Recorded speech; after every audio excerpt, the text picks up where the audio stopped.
Hello, hello, happy Friday, and Merry Christmas. For those of you who are celebrating, happy holidays to all of you out there. Regardless, it's just a nice time of year to send some good tidings and warm spirits. I hope that you guys had a lovely day yesterday.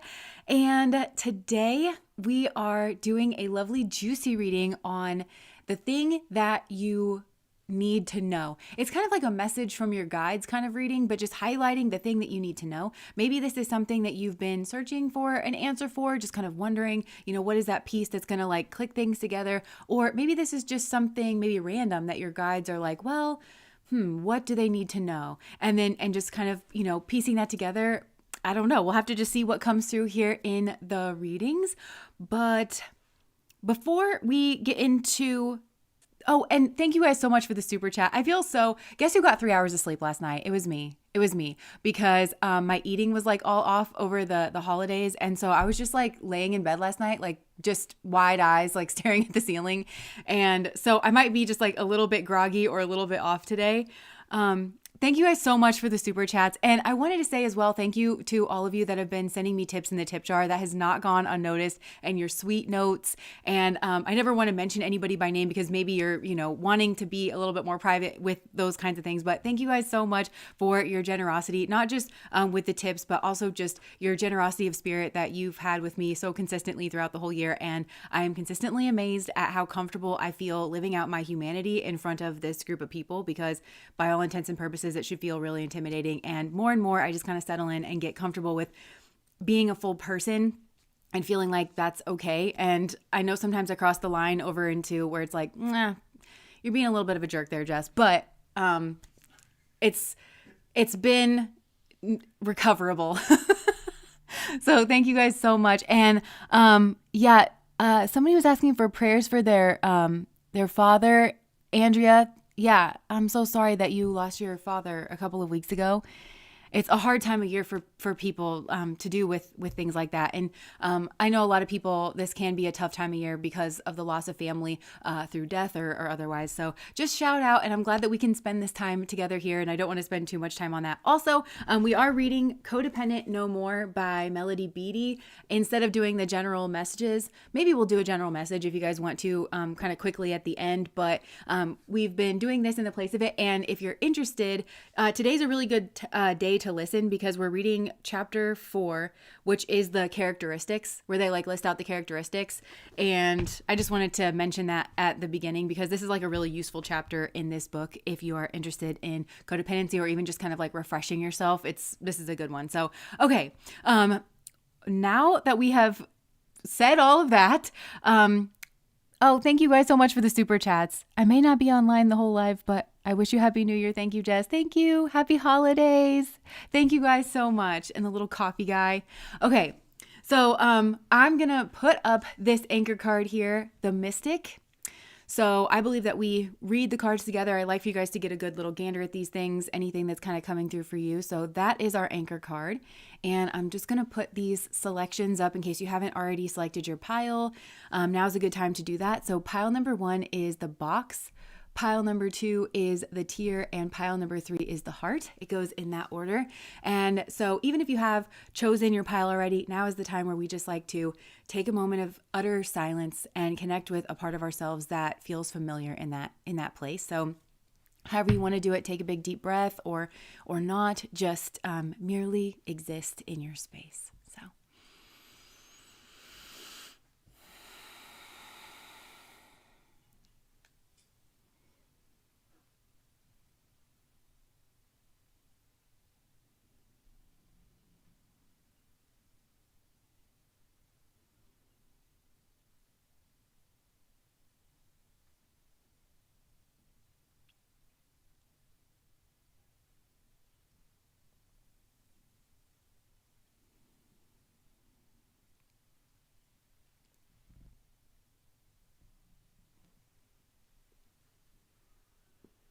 and whenever you're ready, you can open up your eyes and be drawn into whatever pile or multiple piles you feel drawn to.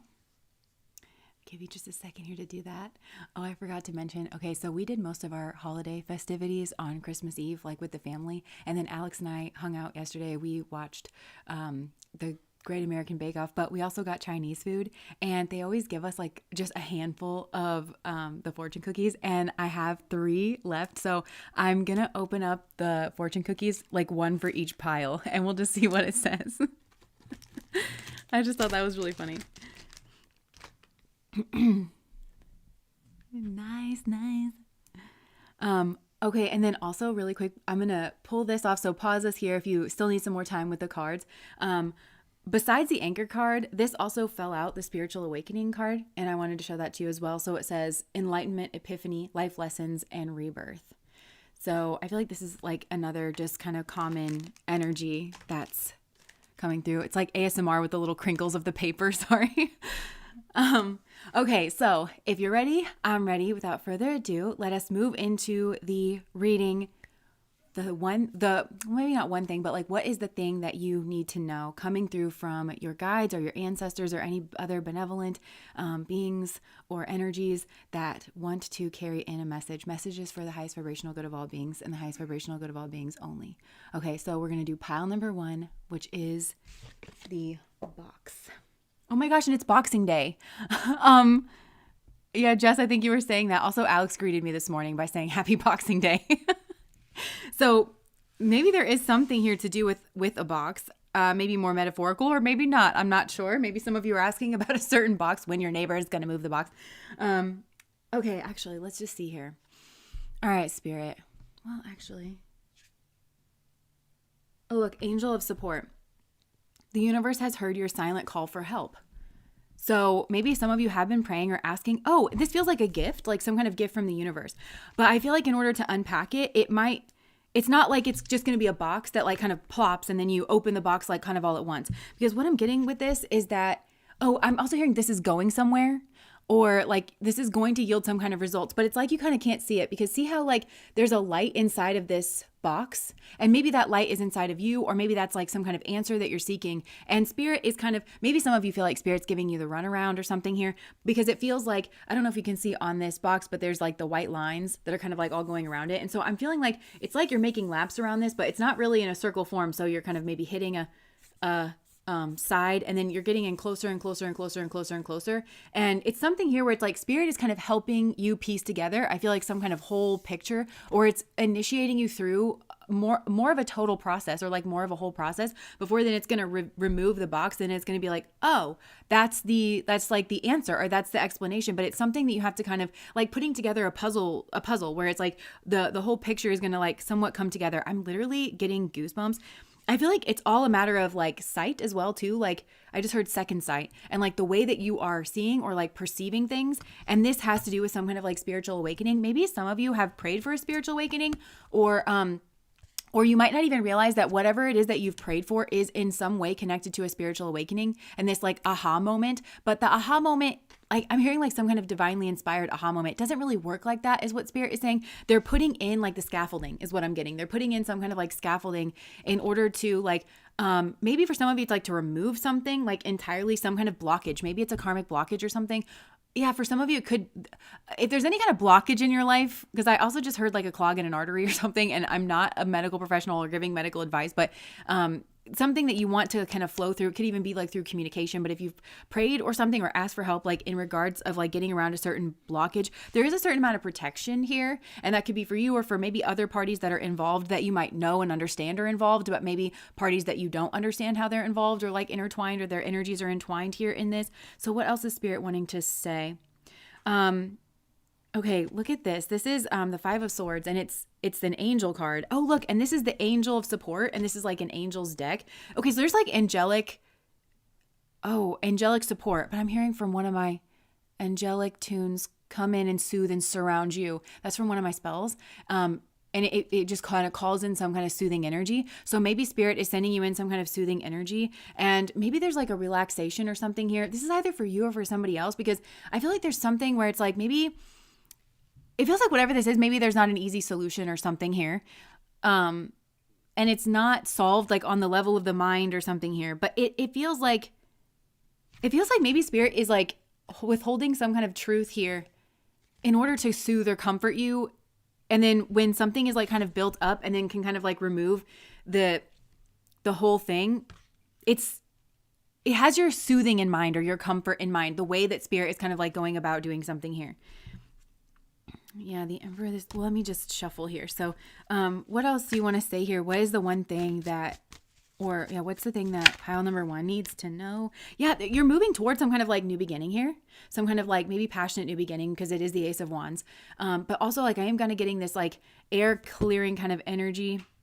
And look, the 3 of Swords is the alien card in this one. So because I feel like there's something here that it's like it would be totally foreign. Or maybe there was something totally foreign here to you or for somebody else, and it felt like a betrayal, or it was a betrayal, or but it feels like there's actually some kind of, to me, the 3 of Swords a lot of times is Saturn in Libra energy, and Saturn is notoriously that planet of blockage and obstacle. But the obstacle is there to help you. And again, I'm hearing that soothing energy rushes on in, feeling warm like love and kin. That's part of my spell that I do, and I feel like it's actually like keeping some kind of soothing energy for you, for another person, in order to balance it out. It's coming. It's whatever this obstacle is, it has been placed in or come in for the highest vibrational good of all. And maybe you've been praying about removing this obstacle, or maybe something that you've been praying for requires this obstacle in order to like bolster it. Okay, there's something here definitely about mind energy. And they're walking your mind through a kind of process, and it's tough because I feel like you're starting here on the outer edges, which means to run from one corner to the other is going to take more time than when you get kind of closer and closer. And then you're going to bonk yourself right into this. And then you're going to come up here and you're going to bonk yourself. It's not really a graceful process, right? But you're learning something along the way, maybe shaking something kind of loose. But there's a method to this madness here, and it is leading somewhere. And even though you might feel like you're running the same course over and over again, you're getting closer and closer every time. And maybe for some of you, Eckhart Tolle, who wrote New Earth, like that's what he talks about, like the time distance for when you kind of become aware of something, it gets less and less and less. And that is kind of the metric that he says, like you can use to measure your own like self-awareness. So like when it takes you less and less time to kind of become aware of yourself in any kind of moment, and realize the effect that you're having, the ripples that are flowing outwards from you towards other people, and the way that it kind of affects all of life. And and really nestling yourself into like existence as like a part of the whole, the less and less time that takes to really do that and to do that cohesively. And I feel like there's something here about like this journey or something that you're on. There's definitely a journey here. It is going somewhere, and you do have support. That's the one thing that they want to keep telling you. You do have support. There's something here about the truth. Okay. And some kind of lacking energy. So the truth might be that, it might be tough to deal with. Some kind of truth might be difficult to deal with. Or the truth might be that there's not enough here to kind of move ahead quickly in the way that you want to. Yeah. I feel like some of you, there's all these references to like a maze kind of energy. So some of you feel like you're going through a maze, but it is helpful in some kind of way. There's been a lot of thought into this, and it's kind of like the pathway that you're going is not arbitrary. It's not arbitrary. To the ego and to the egoic mind, it might seem like it's arbitrary and that you're not getting anything out of it. But this kind of ties into the spiritual awakening, looking at something from a higher perspective. And they're trying to kind of usher you through a process, but yeah, Page of Wands, like kind of raising something here from the dead. Okay, so what else, Spirit? Hold on. All the aces are coming out. So I feel like there's definitely new beginning energy here. Okay, what do you want pile number 1 to know, Spirit? What are you wanting pile number 1 to know? I'm feeling this relaxing energy coming in. Like I'm hearing like, just relax, just breathe. And I'm feeling like it, like breathe into your belly, when people kind of say that, like there's so much soothing energy that's around here. And okay, so I'm also hearing it's about giving and receiving here. It's about like some kind of giving and receiving, and possibly observing the dynamics of giving and receiving here.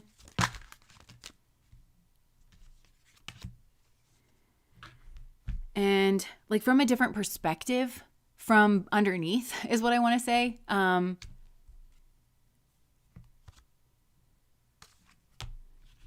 Yeah, I think some of you, maybe you're looking for options, and there are options, but it's like there's some kind of process. But the options come after a rebirth, if that makes sense. Yours or somebody else's. And it is about giving and receiving is what I'm receiving. What I'm receiving again is like, even this, it's about giving and receiving. Like, let me open my, I forgot to do the fortune cookie here. We'll just open this up, see what this is. I'll do it in front of you guys. And I'll get crumbs all over my table. Okay. Oh, wait. Oh my gosh. Tomorrow's love will heal and mend. That's that healing energy. Tomorrow's love will heal and mend. Tell me about tomorrow's love. I feel like that's part of it here. Actually, I feel like maybe I should get a different...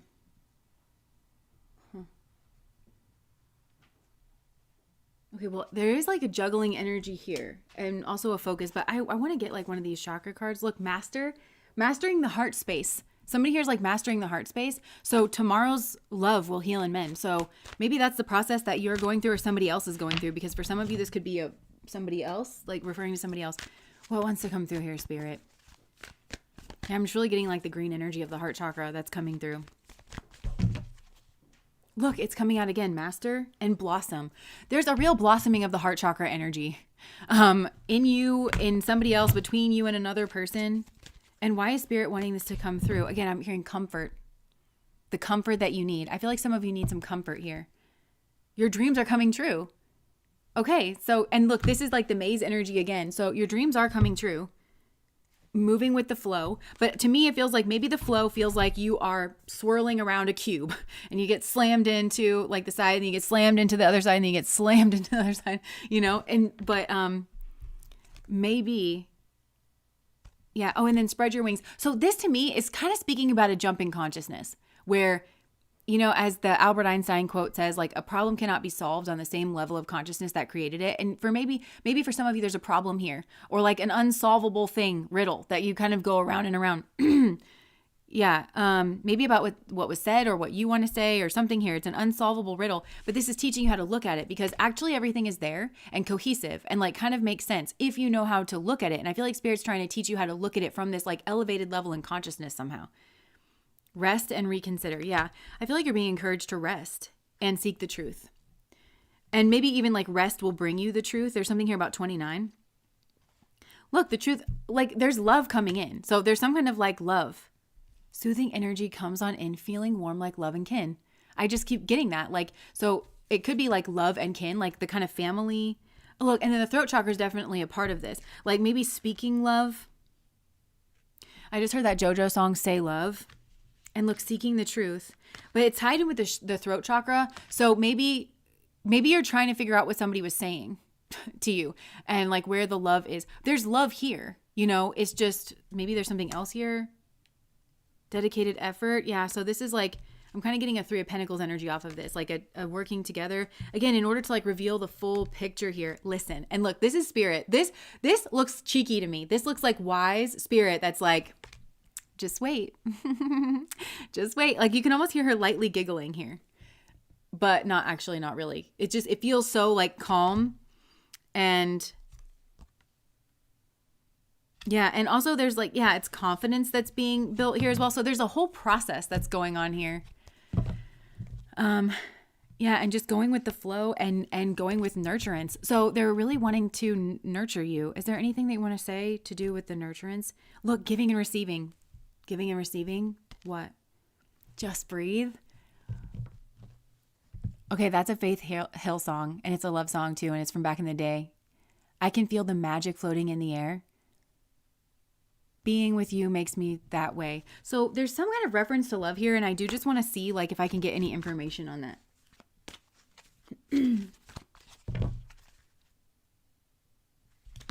Throat chakra and nurture. Let me see.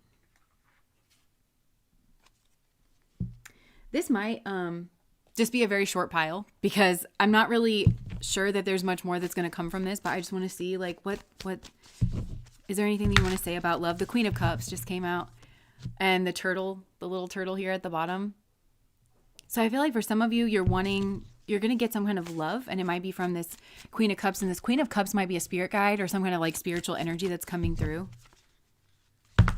There's so many references to giving and receiving. And maybe even like having the courage to join the dance of giving and receiving. Maybe that's what you're being encouraged to do. And it might be like through the throat chakra, in order to seek the truth that you are wanting. I feel like you're on the verge of some kind of an epiphany here. This feels like a full body epiphany. What's this love that's coming in?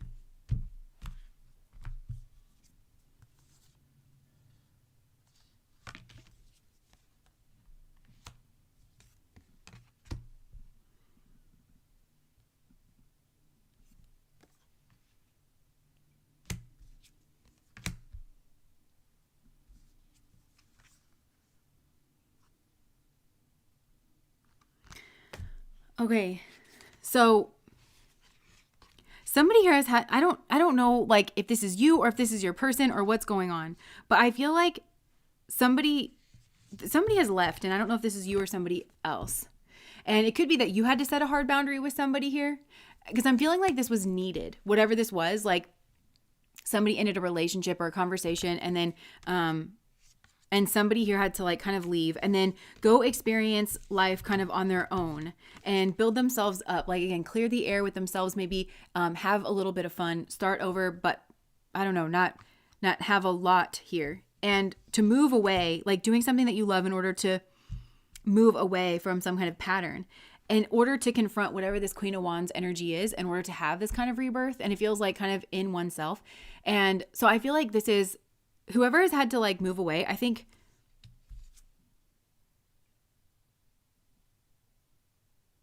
look, the King and Queen of Swords.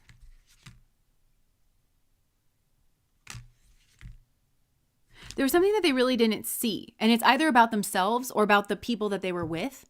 That like, or maybe both.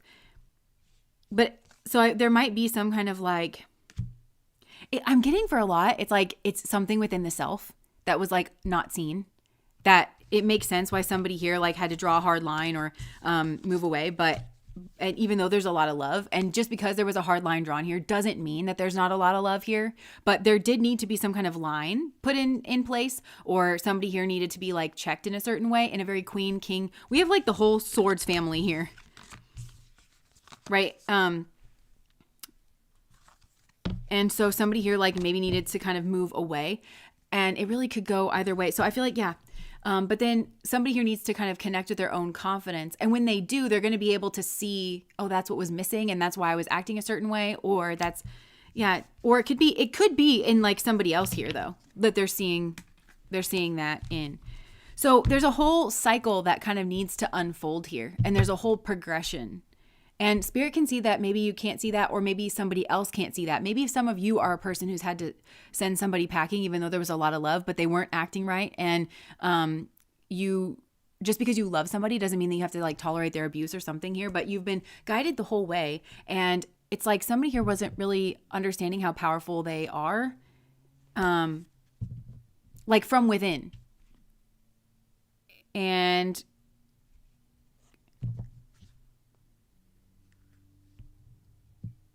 it's so funny because this is all making sense to me in my mind, but I can see that there's a lot of different ways that this can go about, and I'm not really wanting to confuse people, but I can tell that basically you're just on the road to love. And, but there does need to be a certain going away process that needs to either be, for some of you, initiated by you, where even though there's a lot of love, you might just have to say, I have to go for my own, you're being called maybe on a hero's journey for some of you. But I think for some of you, it's like, you're maybe having to lay down the law with somebody in order to protect a group with the 8 of Cups or something here. I don't know. And it's going to come back around. Like, you're going to come back around, and while you're away or while somebody's away, they're going to uncover within themselves a Queen of Wands energy, confident, their own fire force energy, which maybe was lacking. Because I feel like, yeah, that's what this is about. Some kind of fire force energy that was like needed to be connected with or uncovered or reconnected with in some people. And so I feel like maybe there was a fire energy that was misunderstood in the past within oneself or within somebody else, because somebody wasn't connected to their own fire force energy. But once they are, it's the kind of vision. I'm hearing like new vision. There's going to be some kind of like new vision, and they're going to see why things played out the way that it did, and maybe why there was some kind of inconsistent communication, or why somebody said no to inconsistent communication. So I think I'm going to leave that there, because I feel like we're only going to get more and more like convoluted with this, because I feel like the one thing that you need to know is that Spirit has got this. And some of you might feel like Spirit just left you out in the cold, but you're being ushered through a process. And I want to say that like this is the process.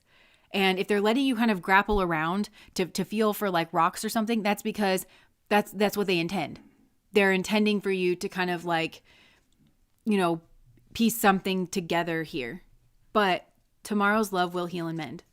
So some of you are like going through a process and it feels maybe stark, or you feel lost out in the desert, or you don't know how you're ever going to get back or anything, but tomorrow's love will heal and mend. And I feel like this is all about some kind of like soothing energy. So, and it's about seeing something from a different perspective, seeing oneself, seeing the full context. But it can really only be seen if fire energy is what I want to say, like is connected with inside of oneself, and when it's embodied. And only when it's truly embodied and not just understood in the mind can this situation from the past be seen through new eyes that are going to bring the healing and the right temperament and the right kind of like, and then it's like, oh, I understand you. Because there's some kind of judgments that are being made about fire energy. Because it even could be if somebody's had to draw a hard line with you, it could be that they're in swords energy.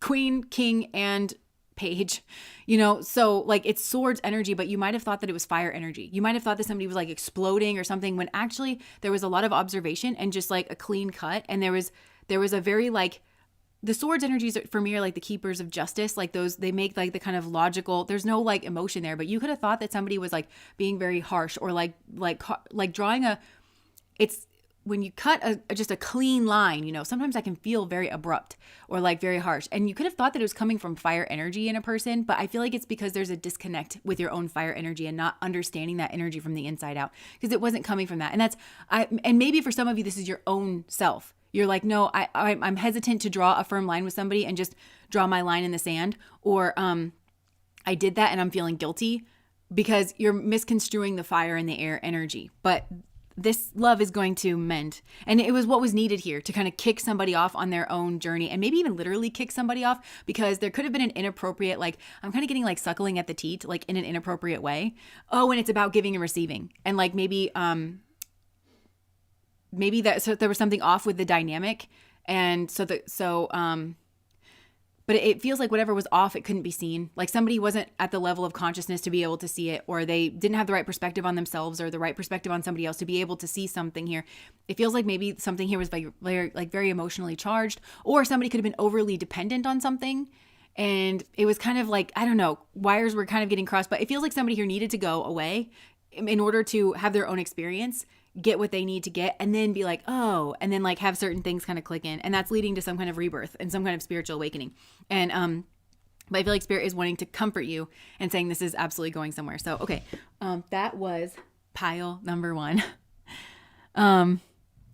Okay. So if you're just joining us, you've joined us at a great time, because we have just finished pile number 1, which was the box. I'm just going to have a pile of these like Chinese fortune cookies on over here by the time we're done. Okay, so compassion.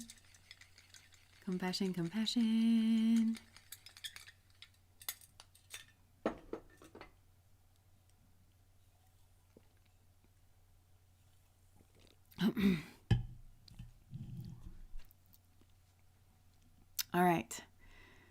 So I would say if you're ready, I'm ready. Let's go ahead and move into pile number 2, the tear. Oh, let me push all the buttons that I have. Okay. So for pile number 2, the tear. It's funny because when I'm saying tear, obviously like it's tear, like teardrop, but I'm kind of getting like tear. Okay. And then something told me to pick up this deck, and forgiveness was turned on its head. I'm struggling to get over the past. Confusion and chemistry. Okay, so I feel like somebody here is maybe struggling to forgive because they're confused about some kind of chemistry or some kind of passion energy. And they're maybe feeling unworthy, or maybe that's having you feel unworthy. You're a better person than I am, or somebody is a better person. Maybe somebody here feels like you've chosen a better person or something here like that, or there's some kind of confusion here, but it's around an emotional energy and it's around some kind of ranking system actually. Look, tangled love. Pictures and conflict resolution. So reminiscing, missing you, feeling lonely, using substances to cope. It's very nostalgic, very Six of Cups energy. And then conflict resolution, compromising, making amends, rebuilding trust, and positive outcome. Okay, actually, you know what I just got here is that there's somebody watching two people who is afraid that they're maybe going to have a conflict resolution, maybe because they're unsure of like their place then. That's interesting.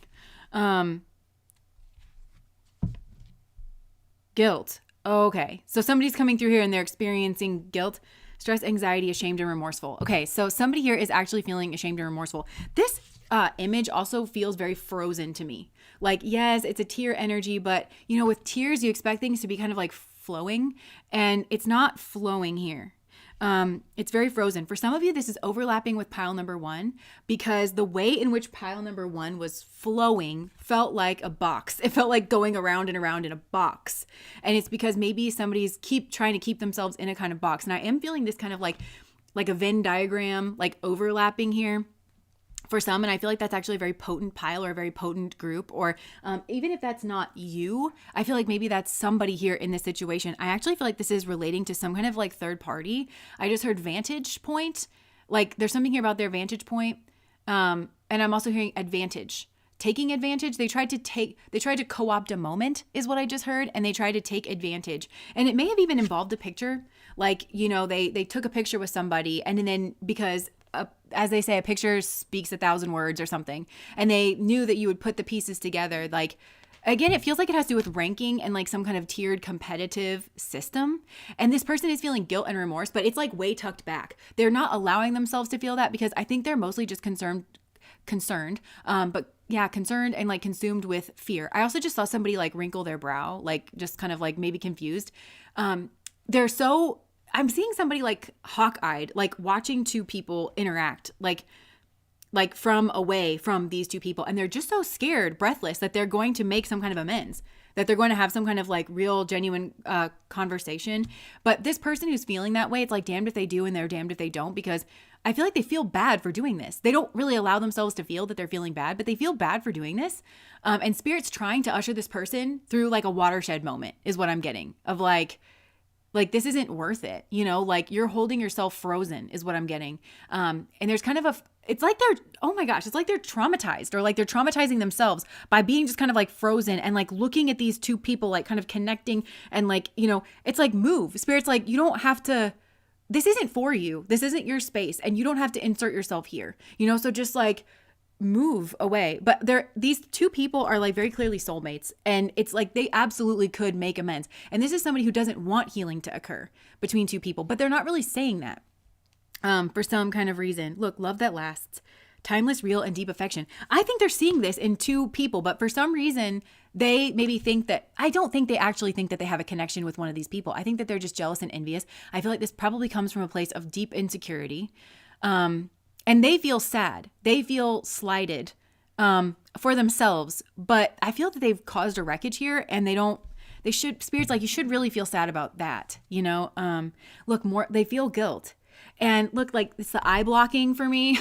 And they might, it's like Spirit is wanting them to look away. There is shame here. Look, snooping. Drive-by tarot readings, asking about you, stalking you on social media. So this person is snooping, and they could be snooping energetically, you know, or like through tarot readings. But this is so strange because it's very much not productive, and it feels all stopped up, like in the tear ducts. It feels like very much stopped up. And they're like this. They're frozen like this. Like maybe they feel caught. Because I'm also like, when I'm seeing them frozen like this, it's almost like they're trying to stay in the periphery. Like, you can't see me. Like, or they're trying to like snoop in. Yeah, look, double life. Thinking of you. Maybe they feel like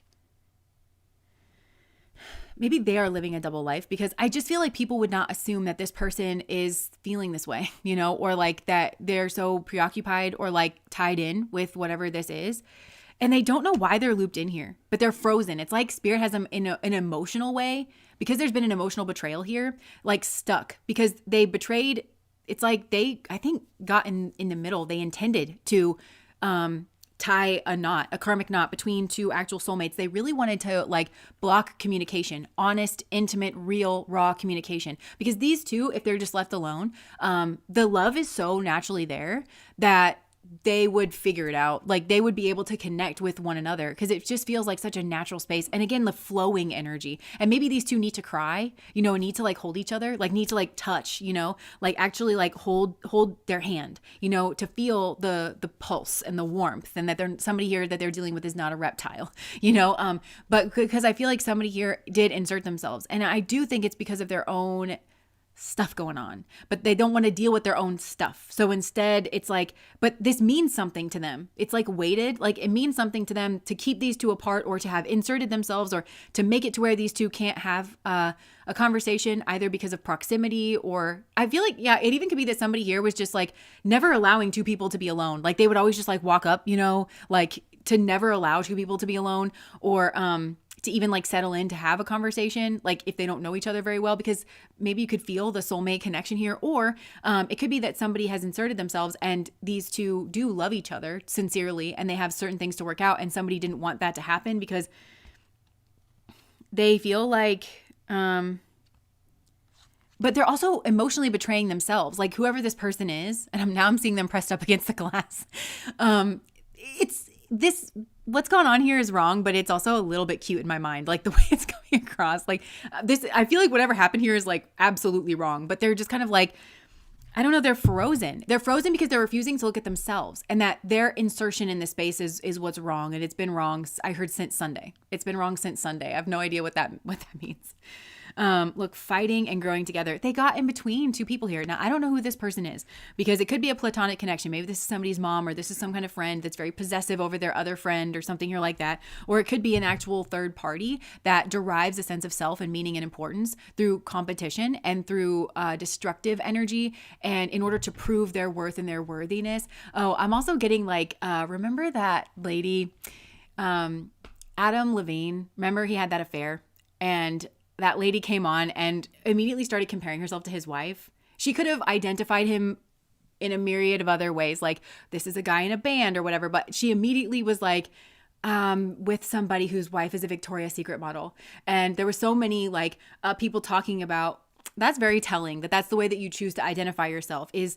And it's like she was trying to confirm her own desirability through comparing herself to a woman that is a Victoria's Secret angel, which is a societal mark of being an attractive woman, and it's like, well, I must be so much more desirable. And there's something here going on like that with this competition here. And it might be in regards to like their physical appearance, something about like confirming their identity or their worth or their value by, wedge. I just hear the word wedge or splinter, like being able to splinter that. And this doesn't even have to, I kind of feel like this person does this, like not even just in their romantic life or like I'm hearing romantic affairs, but also maybe even in platonic ways. Like they like to steal people away from other people, quote unquote, in order to prove that they are like worthwhile or something. And I think that they think that they're soulmates with these people, but really they're in karmic situations because, again, I just want to say that they keep refusing to look at themselves. And so it's this kind of like everything's frozen behind a dam, because I feel like this person really needs to cry and they probably need to be in therapy. And if they were honest, I think they would say, I feel worthless. I don't know who I am. I don't know where I belong. And that's really the start of the spiritual journey for this person. But instead, I feel like there's a fixation and a preoccupation of two people that they kind of broke up, and a fight that they had with somebody, or a fight that they wanted to have or caused or something here. They're preoccupied with a fight energy, like some kind of competitive energy. Yeah, trust issues, one-sided, detached, poor communication. They've inserted this poor communication, and there's now maybe trust issues in this space. And It's because they're envious. This person is very, very envious. Evil eye. This is evil eye. Oh, and that's for those of you on Patreon. This might overlap with our reading that's coming out tomorrow. The who's hating on you and why. It was an interesting reading, but this might overlap with like that pile or something. Look, black magic, jealous of you, holding a grudge, Madrigon. I kind of feel like some of you like could have left the situation, or somebody left the situation. I'm getting that this person wanted to see a fight. Like I'm seeing them salivate at the mouth. They wanted to see two people fight. They get off on it. I just heard it. They get a kick out of it. But it's kind of, it's sadistic a bit because, especially if this is like a man and a woman, because a man should be a protector of a woman. So if there's some kind of, even if this is brother and sister or something, it's like there's somebody here that somebody, because of their familial ties or because they're friends or because they're partners or something, these two should protect each other. But they get off on being able to get in between two people that they can tell love each other, and then getting the big one to go to the jugular of the little one and attack it. It's like, this is the kind of person who would like, on an emotional level, would like want to watch a dog fight or like a cockfight. You know, it's that kind of energy. They like the bloodbath of it. But this feels like on an emotional level. I don't think at all this person can admit that to themselves, but then they feed on it. You know how like narcissists feed off of supply, right? And supply is usually attention in some way, shape, or form. And there is a bit of that here. But there's that one guy, you know, the really creepy one. For those of you that are like, you're trying to learn about narcissism, you've probably seen his channel. Why can't I think of it? But he talks in like this kind of very scary voice. And he himself is, I can't remember if he's a narcissist or if he's a psychopath. But he talks about like sadistic supply. Actually, Professor Sam Vaknin might talk about this as well. That like, yeah, some narcissists, they feed off of like attention, but there are other narcissists that feed off of like a sadistic kind of supply. That's who you're dealing with here with this person. And I feel like they're watching somebody here clear their mind and like find purpose on their own and gain some kind of insight.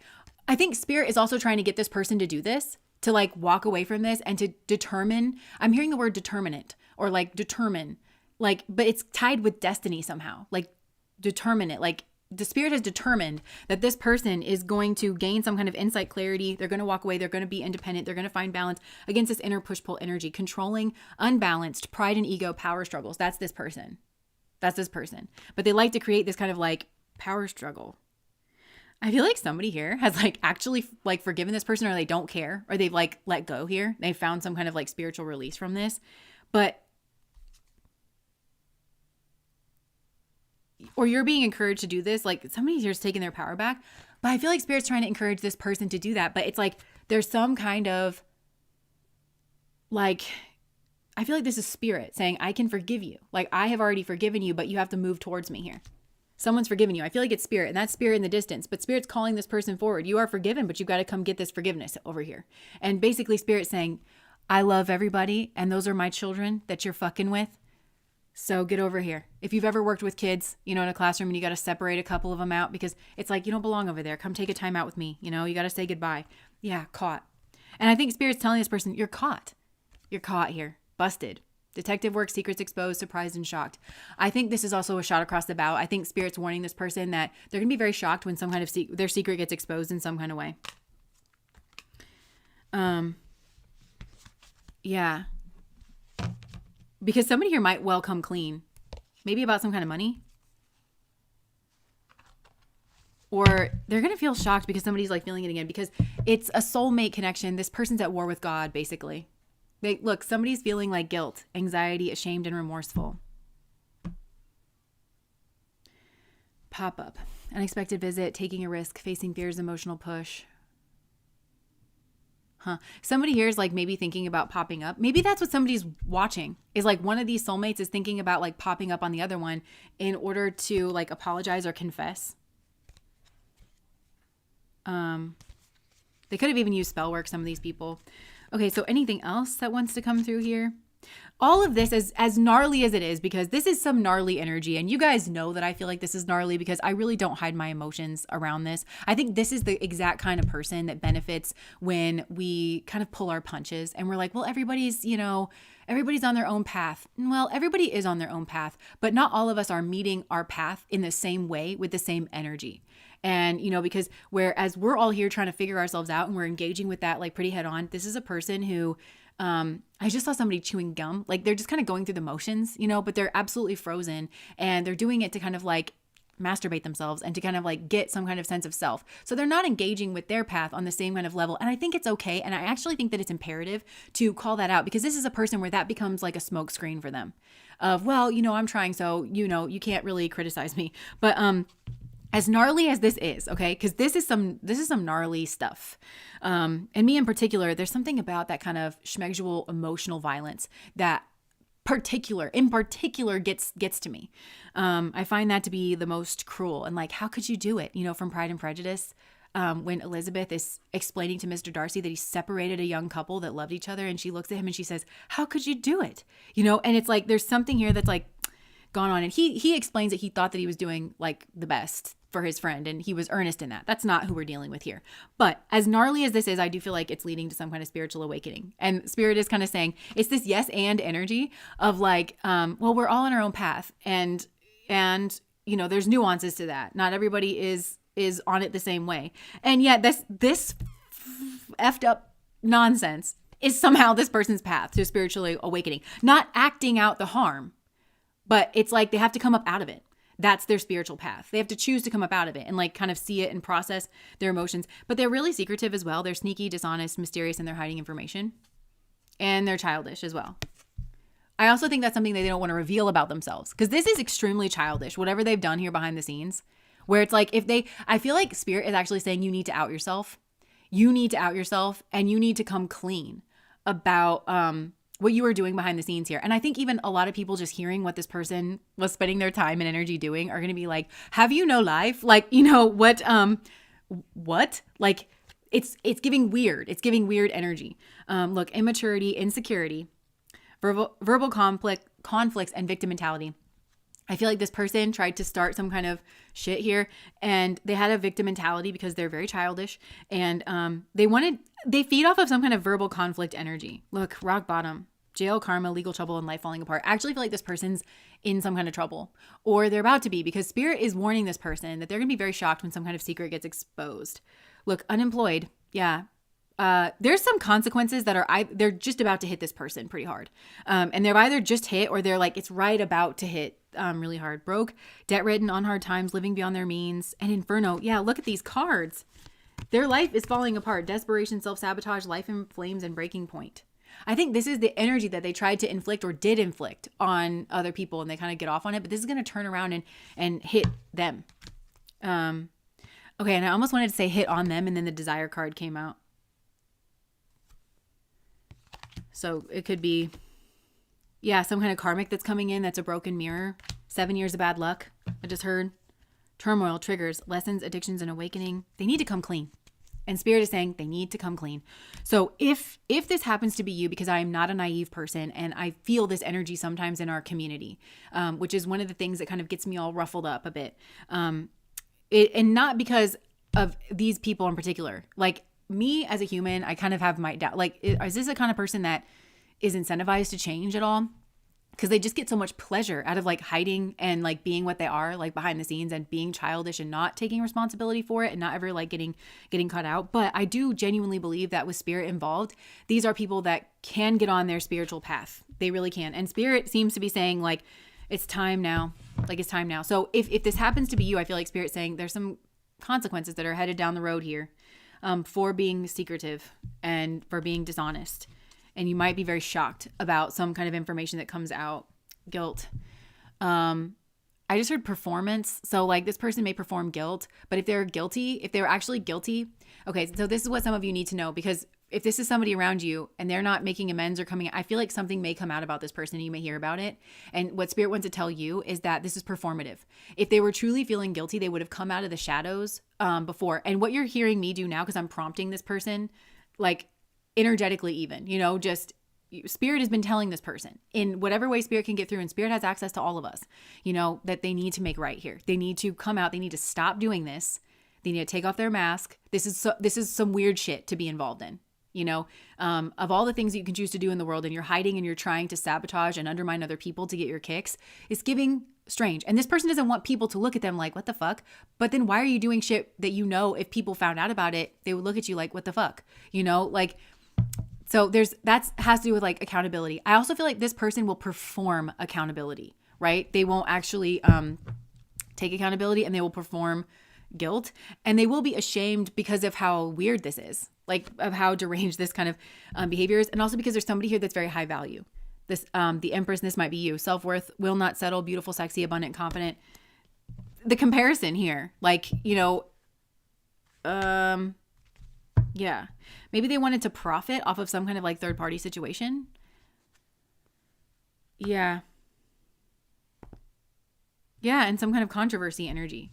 So this is a hard energy to like look at and like accept that inhabits our world and needs to be accounted for. Like when you do your tallying of the world that you think you live in, this is an energy that occupies our space and occupies our world. So, okay. Anything else, Spirit, that you're wanting to say about this? Yeah, there could have been craft here. Because I feel like somebody, there's a Queen of Pentacles. Now this could be like between two people, but I feel like there's a Queen of Pentacles, and I've picked up on this in the readings before, that was meant to be installed somewhere, like put roots down in there. And I kept hearing it's about giving and receiving. And for some of you, there's an overlap with pile number 1. And there might be something tricky about pile number 1, because pile number 1 was very much on a journey and a process unfolding, that they're wanting somebody here who's maybe very hard-headed. And that came out in the Patreon reading too.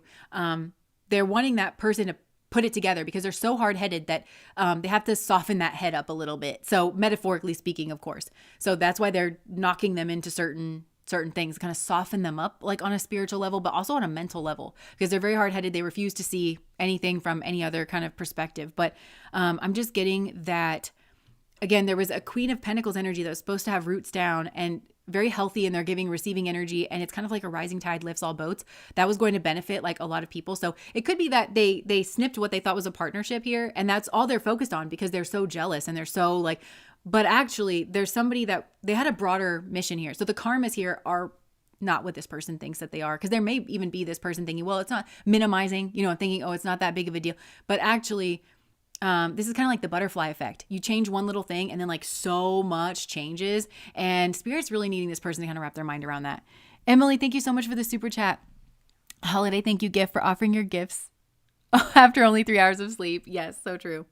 So yeah, that's this person here. And possibly in dealing with this person, you have also had some kind of spiritual awakening or some kind of an epiphany here, or like a life lesson here, and possibly even like reborn yourself. That's also, I think this person, if you phoenixed your way out of this, because for some of you, you really have, because also I'm getting like the stopped up tears, like, because that's water energy, and this person may have seen you kind of phoenix, which is fire energy, and they may have want to put out your fire with their tear energy. So they may have tried to stop your transformation by crying. Victim. This person like plays the victim. They wanted to dull that heat so that you couldn't actually transform. But I think for a lot of you, you took what you were given and you still transformed. And this came out in one of the readings too, where it was like, you're a winner. Like that's what this person doesn't like about you, is that this person tries to like reduce you down and boil it down to like, well, you have this partner, or you have this job or whatever. So if I fuck that up for you, you're going to stumble and fall, and you're, but you still like, you managed to transform yourself in this Phoenix style. You've maybe had a spiritual awakening, or you've rebirthed yourself. And this person's maybe watching that. And they're, again, it's like they want to cry because there's an honesty that needs to occur here that has not occurred, that they've tried to stop you. They tried to hurt you. They wanted that. And this person has a whole mountain heap cubic fuck ton of shadow work that they need to do, asking themselves why. Why did they need to look at themselves instead of like looking at, why did I do that? Why am I wanting to hurt somebody? Why am I trying to stop their progress? What would that do for me? Because to them, it asserts their power. You are seen as powerful, or like that woman with the Adam Levine thing, like you are seen as beautiful. So this person, because they don't have their own inner spark, they are trying to define themselves in competition and in comparison to you in some way, whether that's to your, I think it's power, some kind of inner power that you have. Or like it's the fire energy is very much like you're your own person. So it's a very unique kind of energy. You've connected with your own unique frequency. And it could be that this person's tried to mimic that or make it common or small or minimize or reduce you. And none of that worked because, you are just on your own path. And you're really, I think, kind of a person who, in the non-cheesiest way, like if life gives you lemons, you're going to make lemonade. You don't walk around saying like, well, when life gives you lemon, you just do it. You just kind of get on with it and you just kind of do it. And it's really actually very impressive. And I don't think that, because I think this person wanted to destroy you in the process, but actually it was maybe the germinating of you is what I'm hearing, like the making of you. And that has been a spiritual awakening for this person. But I'll leave you with this. On Sisterhood of the Traveling Pants, I think it was the second one, where America Ferrera's character says to Julia, the frenemy mean girl that took her to the theater camp and got all jealous and everything. And she said, because this Julia lady was like, but you wouldn't be anything without me. And it's absolutely not true. But America Ferrera says, you know what you did teach me is that nobody can diminish you but yourself. And you taught me that. So thanks. And then she just left because she was acting like she owed her all of this stuff when actually she succeeded in spite of all of her spitefulness and sabotaging efforts from behind the scenes, because she overheard her try to tell the theater person that the director, that maybe she wasn't up for it and maybe this or that, because she was just so jealous. So she had some kind of delusion in her mind that she was superior, that she was owed something, and she's not. And the reality of her is that she tried to sabotage her America Ferrera's character every step of the way. And she still managed to succeed. And she deserves more praise, not less praise because of it. So, okay, that is pile number 2. When life gives me lemons, I make chocolate cake. Okay, so I'm just going to put this back up here. If you are just now joining us, you have picked a great time. We have finished pile number 2, which is the tear, and we are moving on to pile number 3, which is the heart.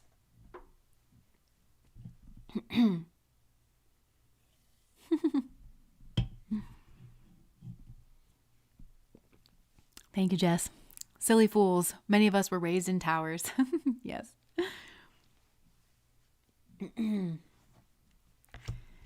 All right. We will. I think we're just tootling right along, aren't we? Tootling. Compassion.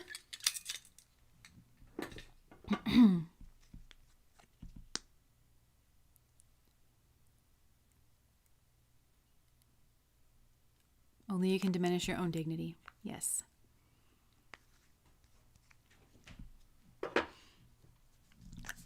What's that quote too? If they can't control you, then they try to control how other people see you.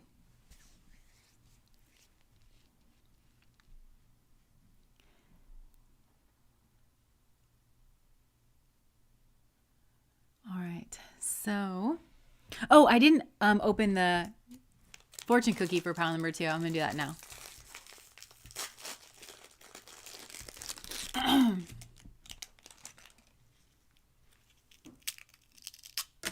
Oh, ASMR. Great. Trust in the process. Your future is unfolding perfectly. A lot of like trust in the process ones. So pile number 1 was tomorrow's love will heal and mend. And then this one is trust in the process. Your future is unfolding perfectly.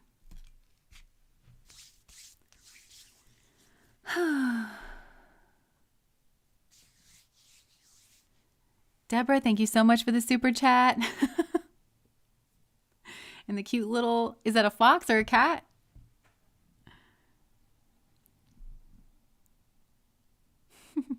Okay, so we will move to pile number 3, the heart.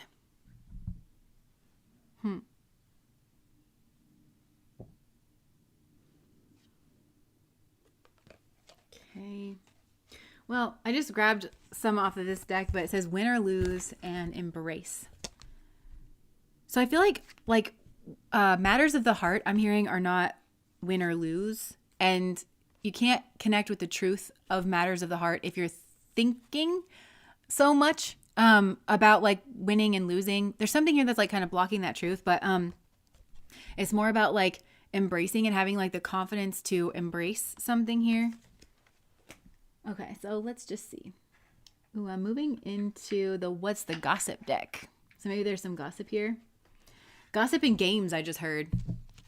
Gossip and games. Okay, clout chaser is on the bottom. Doing anything for attention, fame hungry, desperate for followers, anything for a like. Me versus me. Oh, so maybe for some of you, there's like a destiny energy here to do with like your dharma, like something that not necessarily career, because I feel like in the West we can confuse like our dharma with career. It's nice sometimes when those overlap, but they don't always. So I feel like there's something here where it's like me versus me. Like you are your, like it's self-competition, personal growth, becoming better than yesterday, my only competition. So not like really looking at what everybody else is doing. Also, I just heard there's a place in the world for everybody and like finding your own unique signature. Yeah, there's some kind of catfish energy, pretending to be someone else online, fake profile, deceptive images, not who you think I am. So Spirit is saying like, you don't have to fake it in order to, maybe some of you have goals for something online or you're doing something online. You don't have to fake it. It's just a matter of connecting with like your genuine heart kind of space. Okay.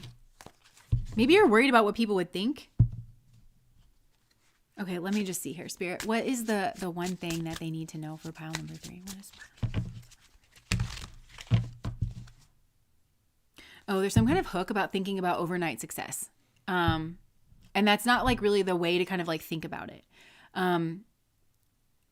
Or to like redefine success for yourself. Like it doesn't all come like necessarily at one time, or it doesn't have to in order to be considered success. It's just like a matter of connecting with some kind of like heart energy. Look, triggered. Emotional reactions, unresolved wounds, facing past hurts, and why does this bother me? So there's something here, and it's to do with like online. Maybe for some of you, you don't work in an online space, but there's somebody online who maybe like blew up or had some kind of overnight success or something, and it really triggers you in some kind of way.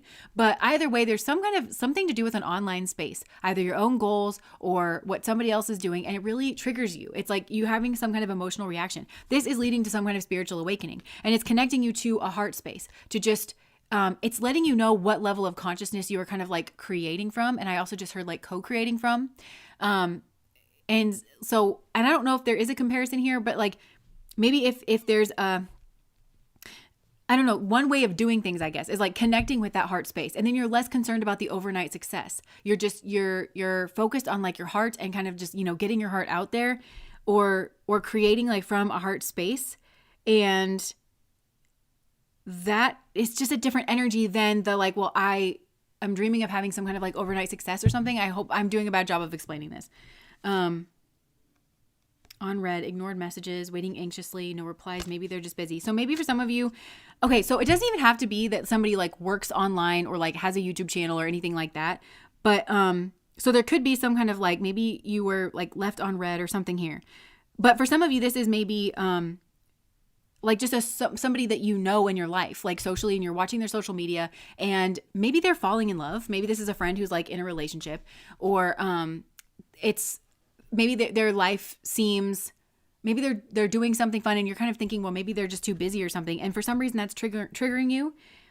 Yeah. Ghosted as well. Maybe you were ghosted.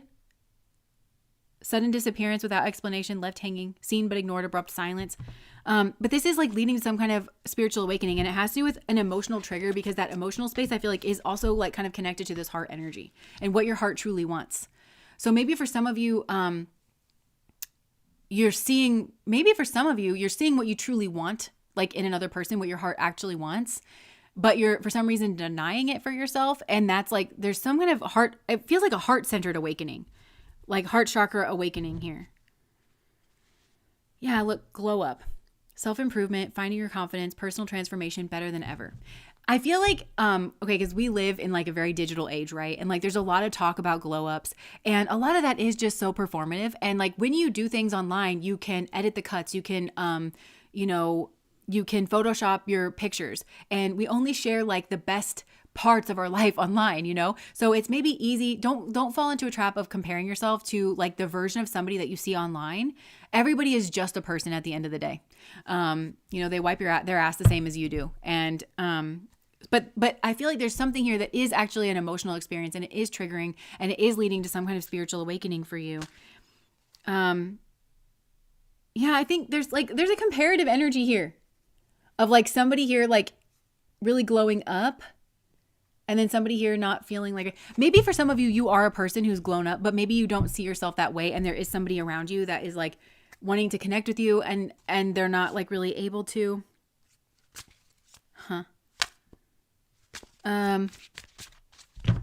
Okay, let me just see here.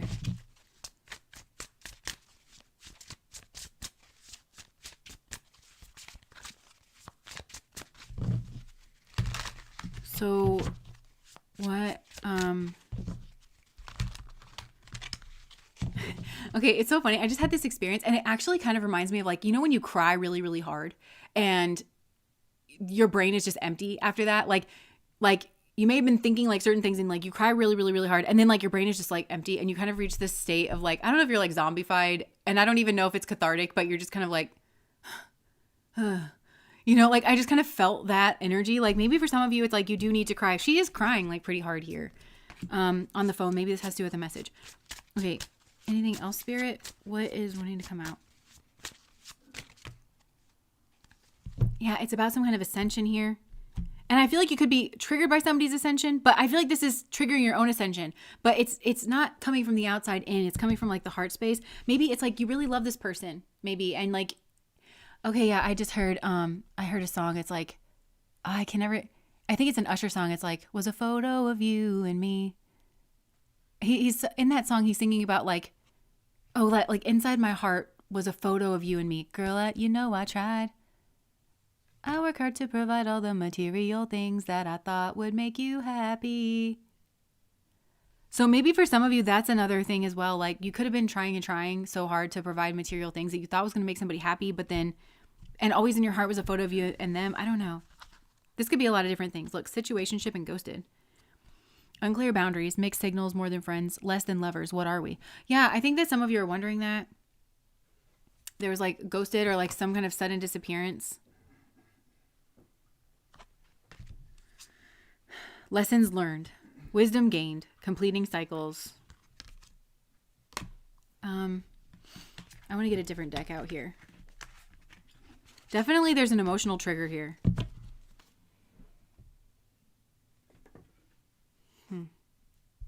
Oh, look, Ace of Cups. For some of you as well, it's like maybe you have gone through a glow up, but something still doesn't feel right in your life because it's like there's some image in your heart, or maybe somebody is feeling this way about you. I keep hearing it. Girl, you know I tried. I work hard to provide all the material things that I thought would make you happy. So maybe for some, it's like you did what you were supposed to do. You know, it's like, well, I hustled really hard and I tried to provide all the material things, but then something still feels like it's missing. And it's like something here in the heart space. Or you thought that grinding like that would bring you some fulfillment in the heart space, but it's like some kind of spiritual awakening to like lead from that heart space energy. Yeah, like there's a sweetness, like a softness, a humility, something that's coming through here. And I don't know if Spirit is trying to illuminate that this is something that in another person, that they're feeling that way in regards of you, or if Spirit's trying to encourage you on your own path. Take this however it's resonating.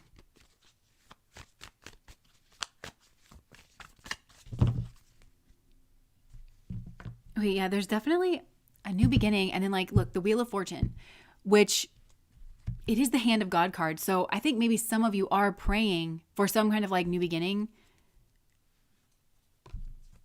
You feel like you're ready for it, or you feel like you're very skillful.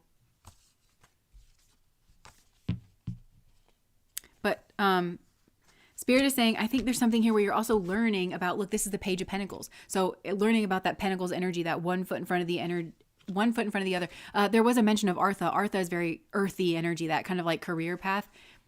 And it's like, you know, it's paying your taxes and, you know, things like that. So it's like, there's a part of you that's like kind of learning about that. What do you want to say about that Wheel of Fortune energy?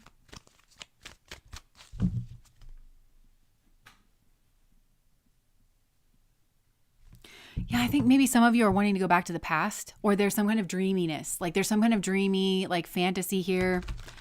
And it's the Ace of Cups again. It's like you wanted some kind of new beginning here, like in a heart space, maybe with a friend, or maybe you wanted something more here. Or this is the way somebody's feeling about you. Yeah, look, Two of Cups.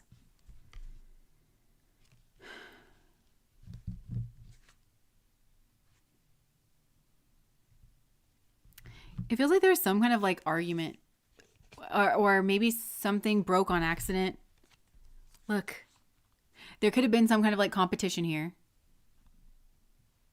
There could have been some fuckboy energy. There could have been some logical energy.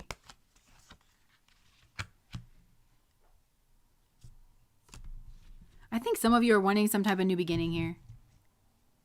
Or you... And Spirit is saying like to pause and to kind of regroup here.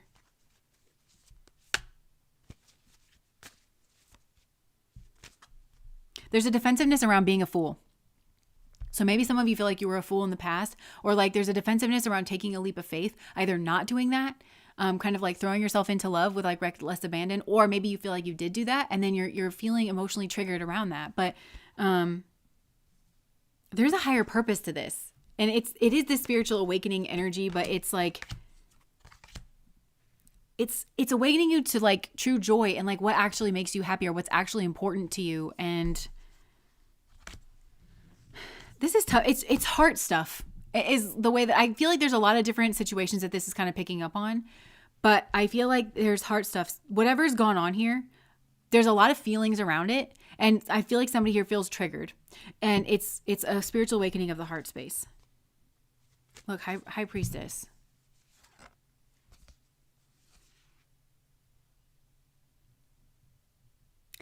It's like intuitively feeling your way around some kind of blockage is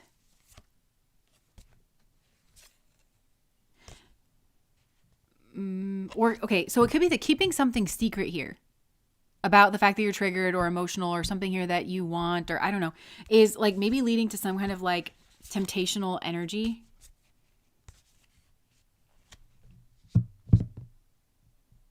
Maybe for some of you there was a temptation and like somebody here has like gotten away from it. Yeah. Okay. Somebody here could have been like a sacrificial lamb, because we had the lamb card come out here, which is the 4 of swords, and then the King of Wands. And the King of Wands, a lot of times for me, can signify a plan. So it's like somebody here could have had a plan to like sacrifice someone or something, but and then to move forward very quickly. So, okay. So for some of, and that maybe that has to do with a career, or maybe that has to do with somebody else that was like in the picture. What? This is so confusing. And if you're having a hard time following this, I feel like you get the gist of it though. Like if this is your message, because you would know that you're triggered about something. Let me go back into that triggering energy really quick. You would know that you're triggered about something. Tell me about that, Spirit. Okay. So you could be triggered about, it's something to do with work, I feel like, or teamwork, or like a cooperation that you're seeing between two people. Maybe it seems like kind of beneath the surface, and somebody here really standing out. Maybe at work, they're really standing out at work, or maybe you're doing like a group project, but there's like one person who's like really a breakaway star or something here, or like, and it doesn't necessarily feel like wrong about that. Tell me about this trigger.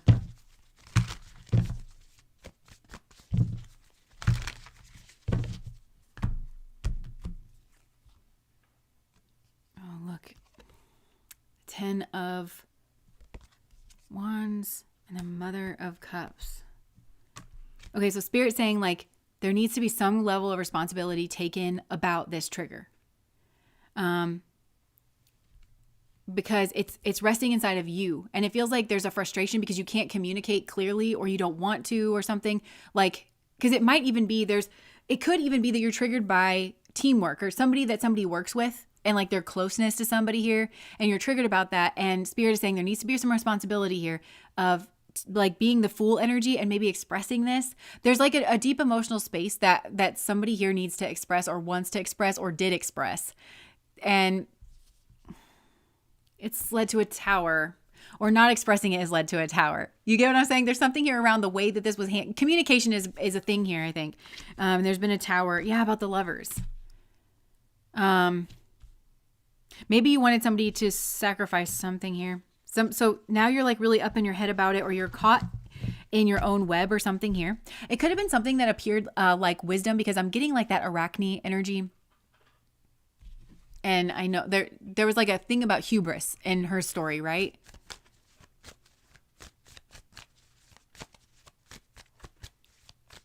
So there was some kind of like maybe wisdom energy, and that, again, it's kind of a challenge. Okay, so I feel like there was an emotional trigger, and it was around work. It was around somebody kind of being a breakout star. Now, this may be subconscious. You might be thinking I'm not agitated by that, but it could be that somebody was really progressing or something here. Or it could be two people working together that got on really well or something, and it needed to be kind of communicated. I was just going to say, yeah, there's like a hurt here. There's a hurt here that needs to be kind of like acknowledged. And it feels like you got caught in your own web, or somebody here got caught in their own web.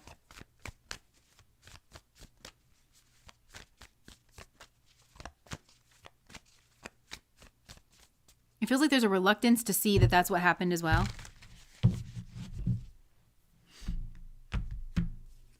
I don't know if this is coming to you or to somebody else. My words are not coming through as eloquently as usual. And I feel like that's a part of this, because somebody here is like, maybe you usually do feel very eloquent, and that you can kind of communicate yourself.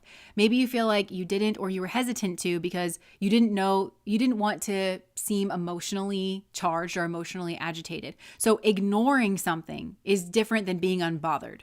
And so I feel like somebody here was like, trying to act like they were unbothered about something, or they were trying to kind of beat around something here, but they were very bothered by it. And there's some kind of level of responsibility that has to be taken here about an emotional charge. And this kind of came out too with the evil eye reading, for those of you that are on Patreon. But there's some kind of emotional charge here that is not really being looked at. And that is the key to some kind of spiritual awakening and some kind of like heart-centered. That's the point of it. Is it supposed to get you asking questions of yourself? Why did I feel this way? Why was I so charged this way? Or why didn't I feel like I could express that there was an emotion or something here like that? Not in regards of somebody else, but in regards of like the blockages inside of self, kind of a thing. Okay.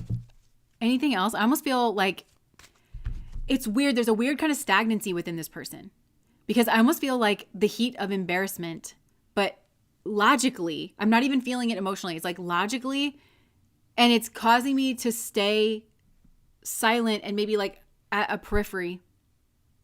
And it's either after I feel like I was foolish and took some kind of chance and like said something here that blew up a certain way, that then I would be thinking that was wrong, that was this or that was that, when actually it's correct. There's something that went on here. It was in the wrong energy that needs to be processed. There's an accountability here that needs to be taken around an emotional trigger.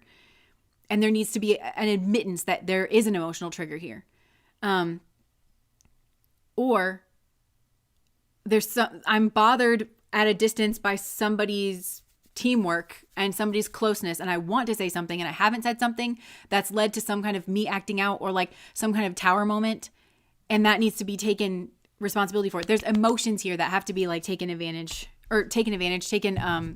accountability for. And I think I'm going to leave that one there, because my words are kind of not very helpful. Oh, and the gossip in the games. So it feels like there's some kind of like weird way. So I sometimes struggle with understanding this about communication, where sometimes I feel like when people are good with their words, like they're excellent at grabbing like certain concepts or stringing a sentence together, that means that they're a good communicator. And I feel like there's some kind of juxtaposition here where somebody might well be good at that, like finding actual words to say, but this stumped them, or they didn't do a good job or something here. And it's because they're not actually a good communicator when it comes to the heart. And it might be because they don't know their heart, or they don't know and they're triggered emotionally here because there's something that they want. And it's either that something here revealed to them what they actually want, that they've been suppressing, or for some reason they haven't been connected with it. Yeah, like inside their heart, there's a photo of you and me is what I'm hearing. Like that's what I want. It's just like, that's what I want. And there's like some kind of epiphany about that. But it feels not dealt with directly. And so it's messing with the sight here, like, and the way that this person's kind of like seeing certain things. But there's a poor communicator at the heart of this. And you wouldn't think this person's a poor communicator because maybe they're good with their words. Maybe they pick the right words. But when it comes to matters of the heart, or when it came to whatever the situation is, the communication got all jumbled. And I think there's a reluctance for this person to realize that it got jumbled for an emotional reason on their side of it. And I think that they maybe need to ask for forgiveness. So now this is kind of becoming a pileup here where like something really went wrong and then they have to ask for forgiveness, but then they're kind of like ashamed because in order to ask for forgiveness, you have to reveal even more emotions. Like, okay, I was affected. And for some, it's like, I was affected by your glow up. I was affected, that you were doing really well. Or like I was jealous, and there's nothing necessarily wrong with that. It like kind of means that you care.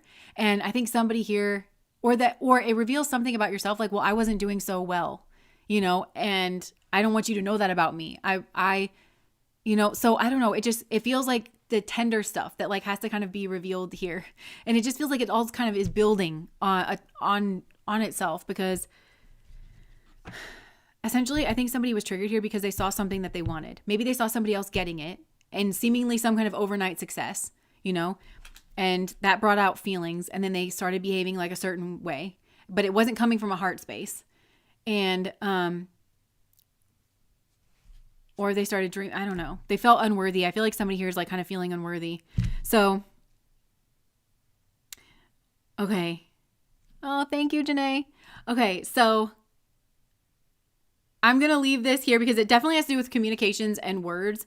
And this kind of like, I feel like whoever this is wants there to be an answer other than just like having to admit something really embarrassing about your emotional state or something like that. I don't know. Okay, so I'm just going to leave that there because I feel like we're just going around and around in circles. So that was pile number 3. I'm sorry that wasn't so eloquent. Okay, so that was that. Shame is the enemy's favorite weapon. Yeah. Okay, so should we do a general message? I feel like we've been doing messages here, but we're moving so fast that maybe we'll do a quick general and then we'll go into our book. Okay, so Jess, I'm going to use your deck because I've been looking at this the whole time here. So, okay, Spirit, any general messages that don't have to do with the reading topic? Oh, and I didn't do the fortune cookie for pile number 3. So we'll just open this up.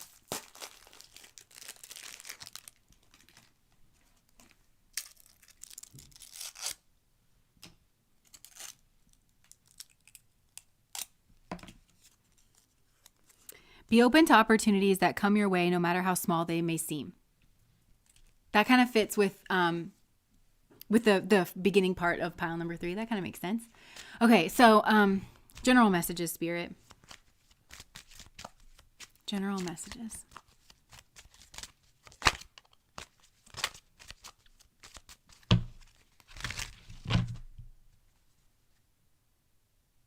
Okay, so the Bard is at the bottom of the deck. The Bard is not a taker. They prefer to give. They are able to tap into some unique kind of magic that lifts the spirits of those around them. Having a Bard in your party is good for morale. Let's see. Poison. Someone or something is sapping your reserves. This energy will not hesitate to play dirty to get what they want out of the situation. Make sure you and your party are safe, or this could lead to a painful loss. Oh. Okay, so I feel like, oh look, the Druid wants to come out too. The Druid has an intimate link with nature and the cycles of life. Their mysticism is an ancient and deeply rooted though their tradition is changeable as the earth. Their strength is a quiet one. Their best friends are animals. So I feel like some of you are like you feel more comfortable giving than receiving. And I feel like you maybe are in some kind of situation where that might put you at some kind of risk because there's somebody here who is that poison energy that's more focused on taking, and Spirit is just alerting you to that it's nice to have a Bard around, that somebody who can kind of lighten the energy. And maybe some of you are used to playing that role, but there's somebody who maybe is taking too much of your energy in a certain way. They're pulling on your energy too much. Actually, I feel like that's when I just tapped into that, I feel like that's so true. And so like the energy just kind of moved. Look, character skin.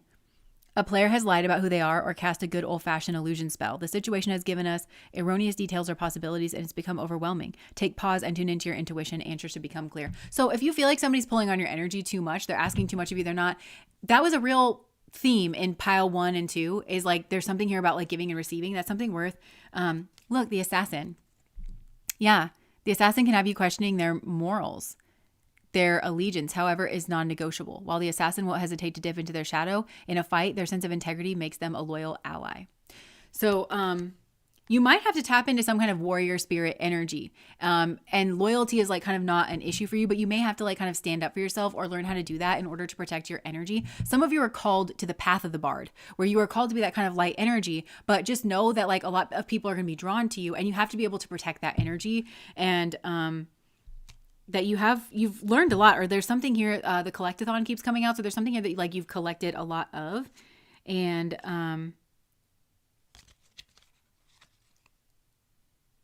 yeah. Yeah. The cleric just came out, and player 2. So I feel like, you have a lot of like very valuable things kind of around you to help you sort this out. But the one thing that you should pay attention to is your own intuition, because I feel like that bard energy that's like very playful or sweet or everything, that's the kind of person that just wants to override everything and be like, well, no matter what the answer is, that I should always give more. Like, okay, if there's something wrong in our relationship, it's because I'm not trying hard enough. Like, you might be the kind of person that like you're always looking at yourself, but there's somebody you're kind of taking advantage of that.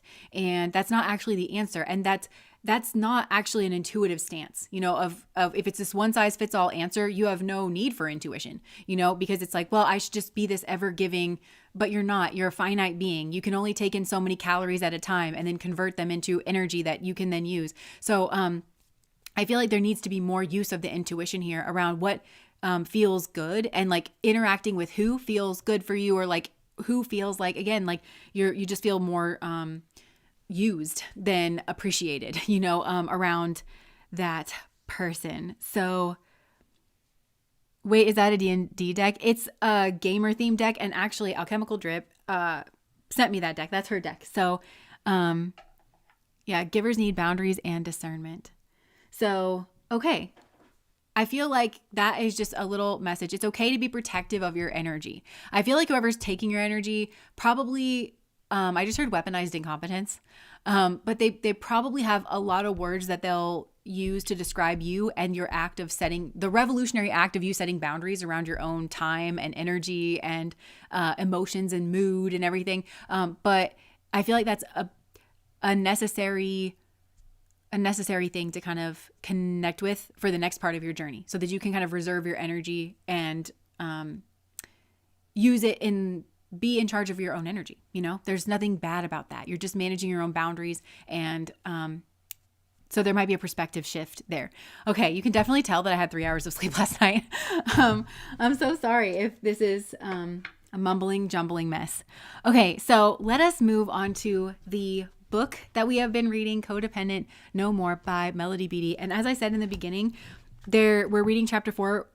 I might read more than one chapter, but we're starting with chapter 4, which lists out the characteristics of codependence, which I find really helpful. And sometimes that's, if like I just want like a refresh, then I usually just reread this chapter. So, okay, codependent characteristics.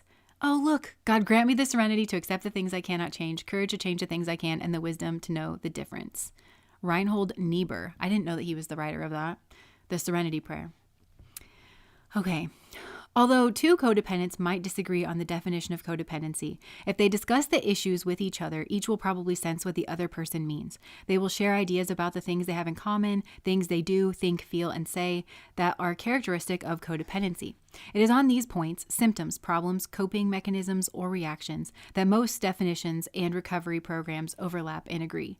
These points dictate recovery. They are the things we need to recognize, accept, live with, deal with, struggle through, and frequently change. Before I list the things people with codependency issues tend to do, however, I will make an important point. Having these problems does not mean we're bad, defective, or inferior. Some of us learn these behaviors as children. Other people learn them later on in life. We may have learned some of these things from our interpretation of religion. Some women in particular may have been taught that these behaviors were desirable feminine attributes. Wherever we learned to do these things, most of us learned our sacred sacred. Most of us learned our lessons well. Most of us started doing these things out of necessity to protect ourselves and meet our needs. We performed, felt, and thought these things to survive, emotionally, mentally, and sometimes physically. We struggled to understand and cope with our complex world. It's not always easy to live with other people. It's particularly difficult to live with people who are sick, disturbed, or troubled. It's horrible to live with someone gripped by compulsive, out-of-control behaviors. Many of us have been trying to cope with outrageous circumstances, and these efforts have been both admirable and heroic. We've done the best we could. However, these self-protective devices may have outgrown their usefulness. Sometimes the things we do to protect ourselves turn on us and hurt us. They become self-destructive. Many codependents are barely surviving, and most aren't getting their needs met. As counselor Scott Eagleson observes, codependency is a way of getting needs met that doesn't get needs met. We've been doing the wrong things for the right reasons. That's that functioning dysfunction energy. Can we change? Can we learn healthier behaviors? I don't know if mental, spiritual, and emotional health can be taught, but we can be inspired and encouraged. We can learn to do things differently. We can change. I think most people want to be healthy and live the best lives they can, but many of us don't know it's okay to do things differently. Most of us don't even understand that what we've been doing hasn't been working. Most of us have been so busy responding to other people's problems that we haven't had enough time to identify, much less take care of, our own problems. Many professionals say the first step towards change is awareness. The second step is acceptance. With that in mind, let's examine the characteristics of codependency. These characteristics have been compiled from my research and from my personal and professional experience. Not me, but her. Okay, caretaking.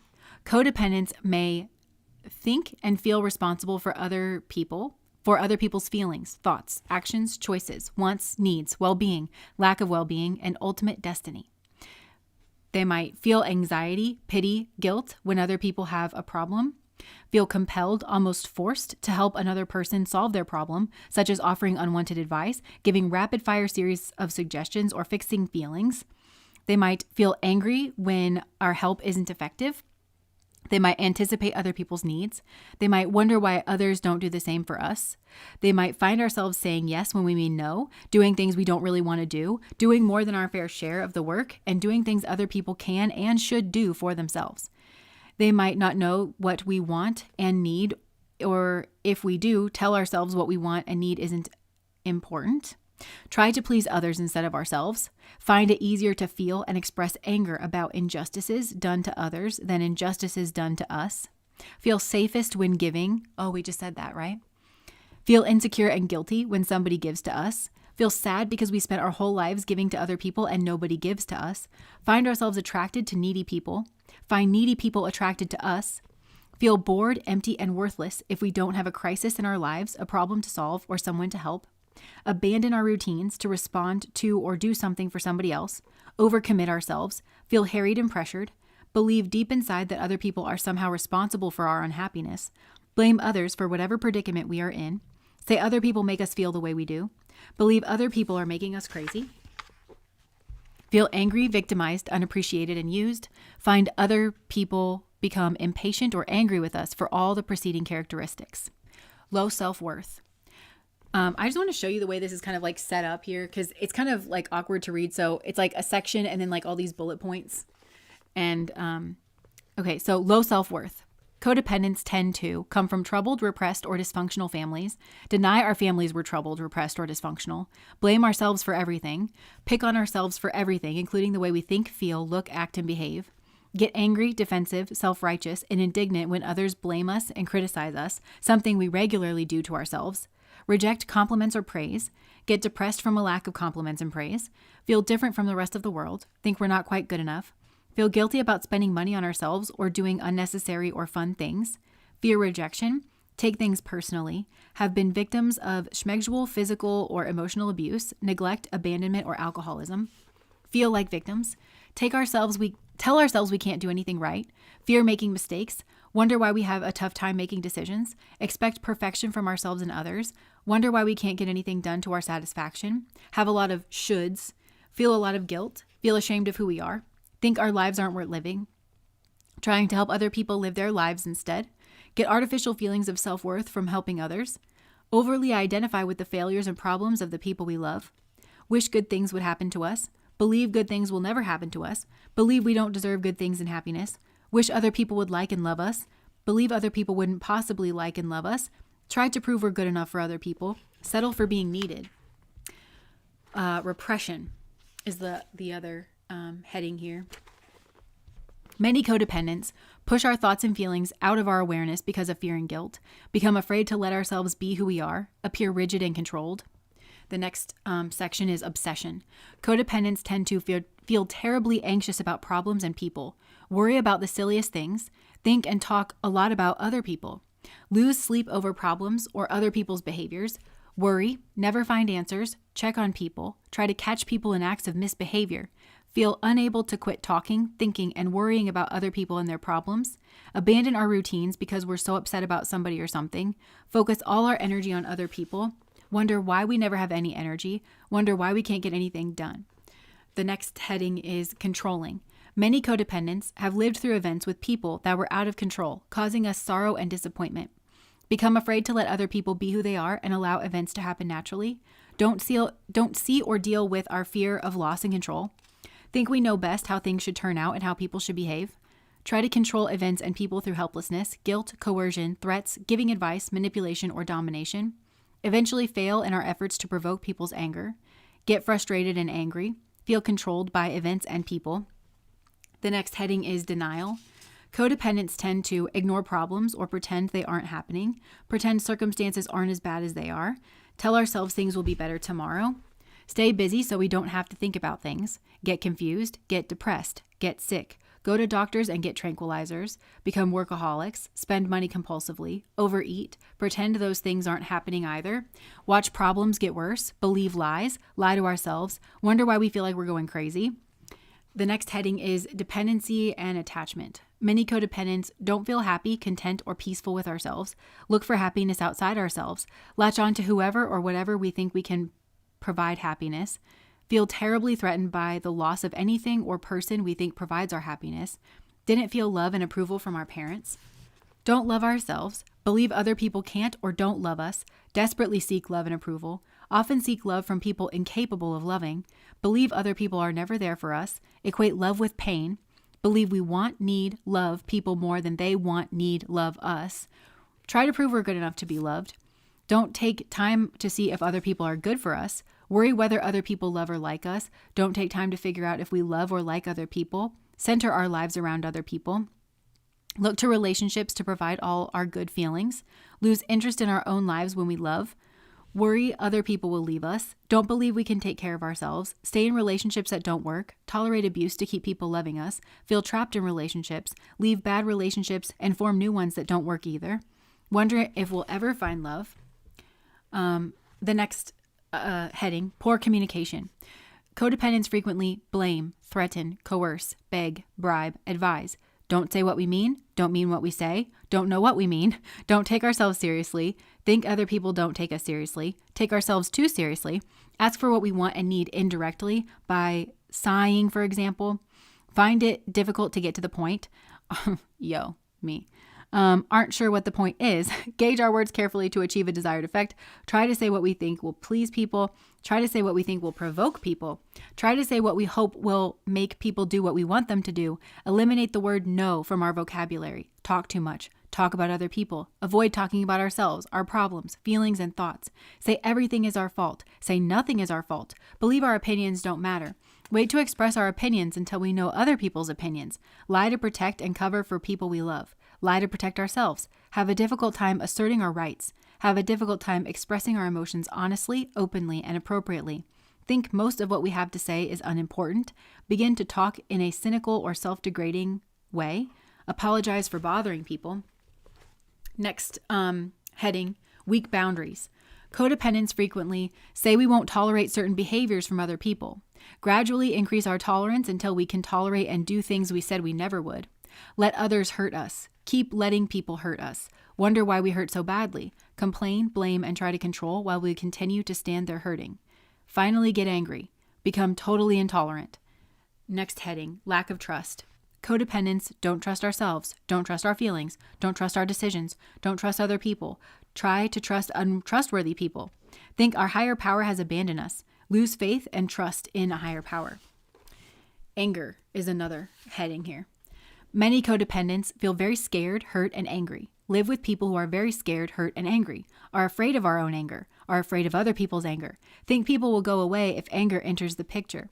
Think other people make us feel angry. Are afraid to make other people feel anger.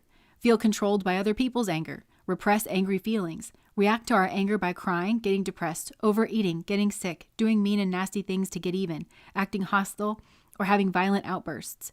Punish other people for making us angry. Feel ashamed for feeling angry. Shame ourselves for feeling angry. Feel increasing amounts of anger, resentment, and bitterness. Feel safer with our anger than with our hurt feelings. Wonder if we'll ever not be angry. Next heading, schmegs and intimacy problems.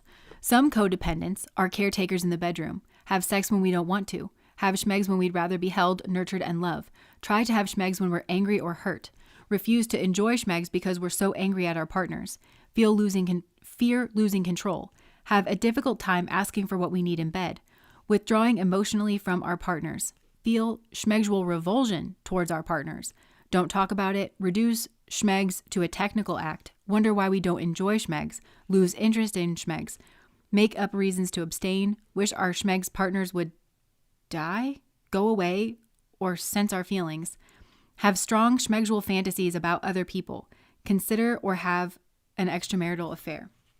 And the next heading is miscellaneous. Codependents tend to be extremely responsible, be extremely irresponsible, become martyrs, sacrificing our happiness and that of others for causes that don't require sacrifice, find it difficult to feel close to people, find it difficult to have fun and be spontaneous, have an overall passive response to codependency, crying, hurt, helplessness, have an overall aggressive response to codependency, violence, anger, dominance, combine passive and aggressive responses, vacillate in decisions and emotions, laugh when we feel like crying, stay loyal to our compulsions, and laugh when we feel like crying. Oh my God, I've literally done that like a handful of times in my life. And it is not only embarrassing, but extremely dangerous, because the times when you feel like you should be crying and you're laughing and you don't know why, it's because that's the only emotion that you feel like you're allowed to express, but it doesn't apply to the situation. And then like, it makes the situation so much worse. And if somebody was doing that to me, I feel like I would get so angry at them. Anyways, neither here nor there. I've done that before. Stay loyal to our compulsions and people even when it hurts. Feeling ashamed about family, personal, or relationship problems. Feel confused about the nature of the problem. Cover up, lie, and protect the problem. Avoid seeking help because we tell ourselves the problem isn't bad enough or we aren't important enough. Wonder why the problem doesn't go away. And the last heading here, progressive codependency. In the later stages of codependency, we may feel lethargic, feel depressed, become withdrawn, isolated, or disenfranchised, experience a complete loss of daily routine and structure, abuse or neglect our children and other responsibilities, feel hopeless, begin to plan our escape from a relationship we feel trapped in, think about shmoo, you know what I'm saying? Self-deletion. Become violent, become seriously emotionally, mentally, or physically ill, experience an eating disorder, become addicted to alcohol and other drugs. The preceding checklists are long, but not all inclusive. Like all people, codependents do feel and think many things. There is not a certain number of traits that guarantees whether a person is or isn't codependent. Each of us is different. Each of us has our own way of doing things. What's most important is that we first identify behaviors or areas that cause us problems and then decide what we want to do. At the end of chapter 3, I ask which definition of codependency resonated with you.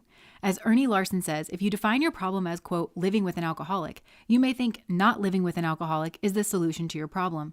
That may be partially correct, but our real problems as codependents are our own characteristics, our codependent behaviors. Who's codependent? I am. In a 2019 Gallup poll, 46% of U.S. adults reported having dealt with substance abuse in their families. Just as a reminder, she comes at codependency through alcoholism, but there's a lot of different behaviors that lead to codependency responses in people.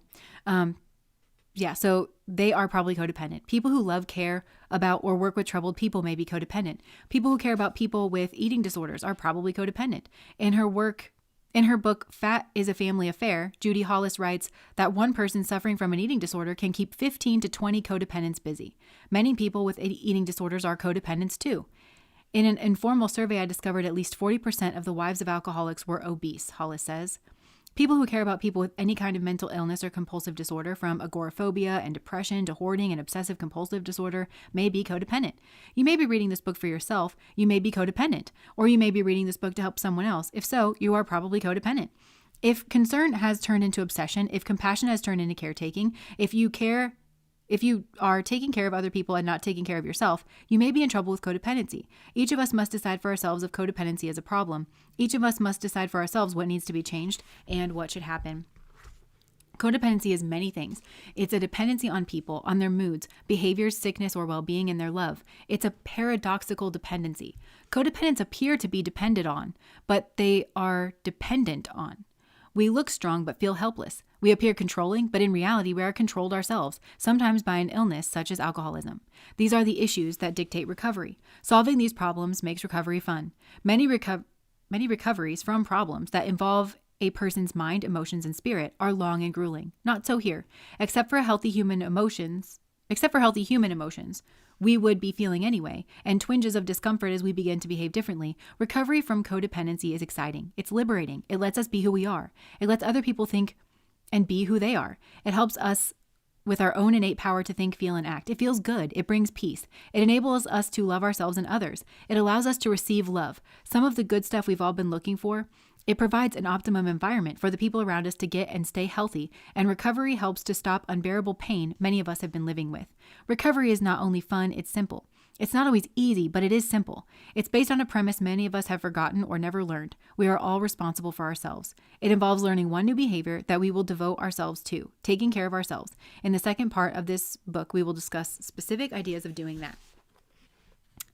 So the activity is to go through the lists in this chapter and to mark each characteristic with a 0 if it's never a problem for you, and 1 if it's occasionally a problem, and 2 if it's frequently a problem. And later on in a different chapter, you can set your intention and use this report to establish your goals. And number 2, how do you feel about changing yourself? What do you think would happen if you began to change? Do you think you can change? Why or why not? Write several paragraphs answering these questions. Okay, so we're moving into part 2 of the book, and I'm going to read this next chapter because it's not a very long one, but it's we're starting the section that is the basics of self-care.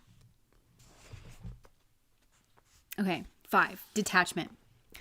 Detachment is not detaching from the person we care about, but from the agony of involvement. When I was trying to choose the topic for the first chapter in this section of the book, many subjects competed for first place. I chose detachment not because it's significantly more important than the other concepts. I selected it because it is an underlying concept.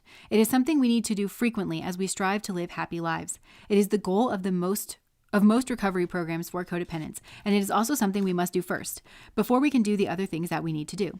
We cannot begin to work on ourselves, to live our own lives, feel our own feelings, and solve our own problems until we have detached from the object of our obsession. From my experiences and those of others, it appears that even our higher power can't do much with us until we have detached. Attachment is a heading here. When a codependent says, "I think I'm getting attached to you," look out, they probably mean it. Most people with codependency issues are attached to the people and problems in their environments. By attached, I don't mean they experience average feelings of liking people, concern about problems, or connection to the world. In this case, attachment means becoming overly involved and sometimes hopelessly entangled. Attachment can take several forms. We may become excessively worried about and preoccupied with a problem or a person. Our mental energy is attached. We may graduate to becoming obsessed with and controlling of the people and problems in our environment. Our mental, physical, and emotional energy is directed at the object of our obsession. We may become reactionaries instead of acting authentically of our own volition. Our mental, emotional, and physical energy is attached. We may become emotionally dependent on the people around us. Now we're really attached. We may become caretakers, rescuers, enablers to the people around us, firmly attaching ourselves to their need for us. The problems with attachment are many. In this chapter, I will focus on worry and obsession. On following chapters, I will cover the other forms of attachment. Over-involvement of any sort can keep us in a state of chaos. It can keep the people around us in a state of, it can keep the people around us also in a state of chaos.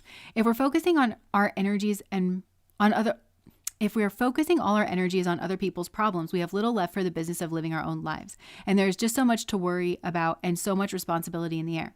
If we take it all on ourselves, there is none left for the people around us. It overworks us and underworks them.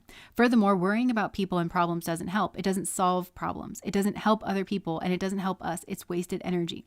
There's a saying often attributed to philosopher William James. If you believe that feeling bad or worrying long enough will change a fact, then you are residing on another planet of a different reality system. Worrying and obsessing keeps us so mentally entangled that we can't solve our problems. Whenever we become attached in these ways to someone or something, we become detached from ourselves. We lose touch with ourselves. We forfeit our power and ability to think, feel, act, and take care of ourselves. We lose control. Have you ever seen someone who is obsessed with someone or something? That person can talk about nothing else, can think of nothing else. Even if they appear to be listening when you talk, you know they don't hear you. Their mind is tossing and turning, crashing and banging around on an endless racetrack of compulsive thought. They are preoccupied. They relate whatever you say, no matter how unrelated it actually is, to the object of their obsession.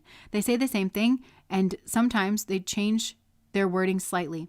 Nothing you say makes any difference. Even telling them to stop doesn't help. They probably would if they could. The problem is they can't. They're bursting with the jarring energy of obsession. Many people I've worked with in family groups have been that obsessed with those they care about. When I asked them what they were feeling, they told me what another person was feeling. When I asked what they did, they told me what the other person had done. Their entire focus was on something or someone other than themselves. Some of them had spent years of their lives doing this, worrying about, reacting to, and trying to control other human beings. They were shells, sometimes almost invisible shells of people. Their energy was depleted, directed elsewhere. They couldn't tell me what they were feeling and thinking because they didn't know. Maybe you've been obsessed with someone or something someone does or something someone says. A thought occurs to you. Something reminds you of a past event. A problem enters your awareness. Something happens or doesn't happen. Or you sense something's happening, but you're not sure what. Someone who usually calls doesn't call. They don't answer the phone, and they should. It's payday. It's the past. In the past, they always got wasted on payday. They've only been clean 3 months. You wonder, will it happen again today? You may not know what, you may not know why, and you're not sure when, but you know something bad, something terrible has happened. It's happening or is about to happen. It hits you in the stomach. The feeling fills you up, that gut-twisting, hand-wringing anxiety that is so familiar to codependence. It's what caused us to do so much of what we do that hurts ourselves. It's the substance worry and obsession feeds on. It's fear at its worst. Fear usually comes and goes, leaving us in flight, or ready to fight, or just temporarily frightened. But anxiety hangs in there. It grips the mind, paralyzing it for all but its own purposes. An endless rehashing of the same thought. It's the fuel that propels us into controlling behaviors of all sorts. We can think of nothing but keep a lid on things, controlling the problem and making it go away. It is the stuff codependency is made of. When you're obsessed, you can't get your mind off of that problem. You don't know what you're feeling. You don't know what you're thinking. You're not even sure what you should do, but oh my God, you should do something and fast. Worrying, obsessing, and controlling are illusions. They are tricks we play on ourselves. We feel like we're doing something to solve our problem, but we're not. Many of us have reacted this way with justifiably good reason. We may have lived with serious, complicated problems that have disrupted our lives, and they would provoke any normal person to become anxious, upset, worried, and obsessed. We may love someone who is in trouble, someone who's out of control. Their problem may be substance abuse, an eating disorder, gambling, a mental or emotional issue, anger management, or any combination of these. Some of us may be living with less serious problems, but they concern us anyway. People we love or care about may have mood swings. They may do things that we wish they wouldn't do. We may think they should do things differently, a better way, a way that we believe wouldn't cause so many problems. Out of habit, some of us may have developed an attitude of attachment, of worrying, reacting, and obsessively trying to control. Maybe we have lived with people and through events that were out of control. Maybe obsessing and controlling is the way we keep things in balance or temporarily keep things from getting worse, and then we just keep on doing it. Maybe we're afraid to let go because when we let go in the past, terrible, hurtful things happened. Maybe we've been attached to people living their lives for and through them for so long that we don't have any life of our own left to live. It's safer to stay attached. At least we know we're alive if we're reacting. At least we've got something to do if we're obsessing or controlling. For various reasons, codependents tend to attach themselves to problems and people. Never mind that worrying isn't solving anything. Never mind that those problems rarely have solutions. Never mind that we're so obsessed we can't read a book, watch television, or go for a walk. Never mind that our emotions are constantly in turmoil over what someone said or didn't say, what they did or didn't do, what they will do next. Never mind that the things we're doing aren't helping anyone. No matter the cost, we will hang on. We will grit our teeth, clutch the rope, and grab more tightly than ever. Some of us may not even be aware that we're holding on so tightly. We may have convinced ourselves that we have to hang on this tightly. We believe there is simply no other choice but to react to this particular problem or person in this manner. Frequently, when I suggest to people that they detach from a person or problem, they recoil in horror. Oh no, they say, I could never do that. I love them too much. I care too much to do that. That this problem or person is too important to me. I have to stay attached. My answer to that is, who says you have to? I've got news, good news. We don't have to. There's a better way. It's called detachment. It may be scary at first, but it will ultimately work better for everyone involved. A better way. Exactly what is detachment? The term, as you may have guessed, is more jargon. First, let's discuss what attachment isn't. Detachment is not cold, hostile withdrawal, a resigned, despairing acceptance of anything life and people throw our way, a robotic walk through life, oblivious to and totally unaffected by people and problems, a Pollyannish ignorant bliss of shirking our true responsibilities to ourselves and others, of severing our relationships, nor is it a removal of our love and concern, though sometimes these ways of detaching might be the best we can do for a moment. Ideally, detachment is releasing or detaching from a person or problem in love. We mentally, emotionally, and sometimes physically disengage ourselves from unhealthy and frequently painful entanglements with others' lives and responsibilities, and from problems we cannot solve, according to a handout titled Detachment that has been passed around Al-Anon groups for years. Detachment is based on the premises that everyone is responsible for themselves, that we can't solve problems that are ours to solve, that worrying doesn't help. We adopt a policy of keeping our hands off other people's responsibilities and tending to our own responsibilities instead. If people have created some disasters for themselves, we allow them to face our own proverbial music. We allow them to be who they are. We give them the freedom to be responsible and grow, and we give ourselves that same freedom. We live our own lives to the best of our abilities. We strive to ascertain what we can change and what we cannot. Then we stop trying to change the things we can't. We do what we can to solve problems, and then we stop fretting and stewing. If we cannot solve a problem and we have done what we can, we learn to live with or in spite of that problem, and we try to live happily, focusing heroically on what is good in our lives today and feeling grateful for that. We learn the magical lesson that making the most of what we have turns into more.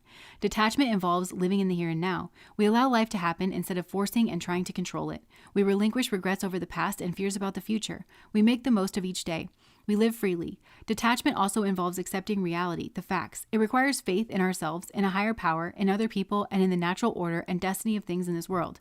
We believe in the rightness and appropriateness of each moment. We release our burdens and cares and give ourselves the freedom to enjoy life, in spite of our unresolved problems.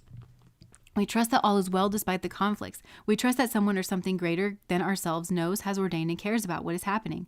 We understand that this someone or something can do much more to solve a problem than we can, so we try to stay out of the way and let it be. In time, we know this is all well because we see how the strangest and sometimes most painful things work out for the best and benefit of everyone. Judy Hollis writes of codependency detachment in her book, Fat is a Family Affair. She describes it as healthy neutrality. Detaching does not mean we don't care. It means we learn to love, care, and be involved without going crazy. We stop creating all this chaos in our minds and environments. When we are not anxiously and compulsively thrashing about, we become able to make good decisions about how to love people and how to solve our problems. We become free to care and love in ways that help others and don't hurt ourselves. The rewards from detachment are great: serenity, a deep sense of peace, the ability to give and receive love in self-enhancing, energizing ways, and the freedom to find real solutions to our problems. We find the freedom to live our own lives without excessive feelings of guilt about or responsibility towards others. Sometimes detachment even motivates and frees people around us to begin solving their problems. We stop worrying about them and they pick up the slack and finally start worrying about themselves. What a grand plan. Earlier, I described a person caught in the entanglement of obsession and worry. I've known many people who have had to or chosen to live with serious problems, such as an alcoholic spouse who never sobered up, a child with severe disabilities, or a teenager hell-bent on self-destruction through drugs and criminal behavior. These people learn to live with, and in spite of their problems, they grieved for their losses and then found a way to live, not in resignation, martyrdom, and despair, but with enthusiasm, peace, and a true sense of gratitude for that which was good. They took care of their actual responsibilities. They gave to people, they helped people, and they loved people. But they also gave to and loved themselves. They held themselves in high esteem. They didn't do things perfectly or without effort or instantly, but they strived to do these things. They learned to do them well. I owe a debt of gratitude to these people. They taught me that detachment was possible. They showed me it could work. I would like to pass that same hope on to you. It is my wish that you will find other people to pass that hope on to, for detachment is real and thrives with reinforcement and nurturing. Hold on, let me see. Okay. In the chapters ahead, I will discuss some specific concepts for detaching from certain forms of attachment. Many of the other concepts I discuss later on can lead to detachment. You'll have to decide how these ideas apply to you and your particular situation and then find your own path to well-being. With a little humility, surrender, and effort, I believe you can do it. I believe detachment can become a habitual response in the same manner that obsessing, worrying, and controlling became habitual responses by practice. You may not do it perfectly, but no one has. However, and whatever pace you practice detachment in your life, I believe it will be right for you. I hope you will be able to detach with love for the person you are becoming. I think it is better to do everything with an attitude of love. However, with a variety of reasons, we can't always do that. If you can't detach in love, it's my opinion that it's better to detach in anger. If we are detached, we are better positioned to work through our resentful emotions. When should we detach? When we can't stop thinking about or worrying about someone or something, when our emotions are churning and boiling, when we feel like we have to do something about someone because we can't stand it another minute, when we're hanging on by a single thread and starting to feel afraid, and when we believe we no longer live with the problems we've been trying to live with, it's time to detach. You will learn to recognize when detachment is advisable. A good rule of thumb is you need to detach most when it becomes the least likely or possible thing to do. I'll close this chapter with a true story. One night, about midnight, my telephone rang. I was in bed and wondered, as I picked up the receiver, who was calling me at that hour. I thought it had been an emergency. In a way, it was an emergency. It was a stranger. She had been calling various friends all evening, trying to find some kind of consolation. Apparently, she hadn't been able to find it. Someone had given her someone else's phone number, and that person had given her someone else's phone number, and that last person had suggested she call me. Immediately upon introducing herself, the woman exploded in a tirade. Her husband used to go to Alcoholics Anonymous. He had separated from her, and now he was seeing another woman because he wanted to find himself. Furthermore, he left her. He had been acting crazy and stopped going to meetings. And she wondered, isn't he acting crazy now by dating a woman who is that much younger than him? I was speechless at first, and then I could barely get a word in. She went on and on. Finally, she asked, don't you think he's sick? Don't you think he's acting crazy? Don't you think something should be done about him? That could be, I replied, but obviously I can't do it, and neither can you. I'm more concerned about you. What are you feeling? What do you think? What do you need to do to take care of yourself? I'd say the same thing to you, dear reader. I know you have problems. I understand that many of you are in deep grief over and concerned about certain people in your lives. Many of them may be destroying themselves, you and your family, right before your eyes, but I can't do anything to control those people, and you probably can't either. If you could, you would have done it by now. Detach in love or detach in anger, but strive for detachment. I know it's difficult, but it will become easier with practice. If you can't let go completely, try to hang on loosely. Relax, sit back, now take a deep breath. The focus is on you. Oh, okay. Sorry. I was very tired, and I know that was like a little bit choppy. This whole reading has been a little bit choppy, and I apologize for that. Okay. So, thank you. This book physically in my hands soon as can be. Oh, good. Oh, and Jane, thank you so much for the super chat.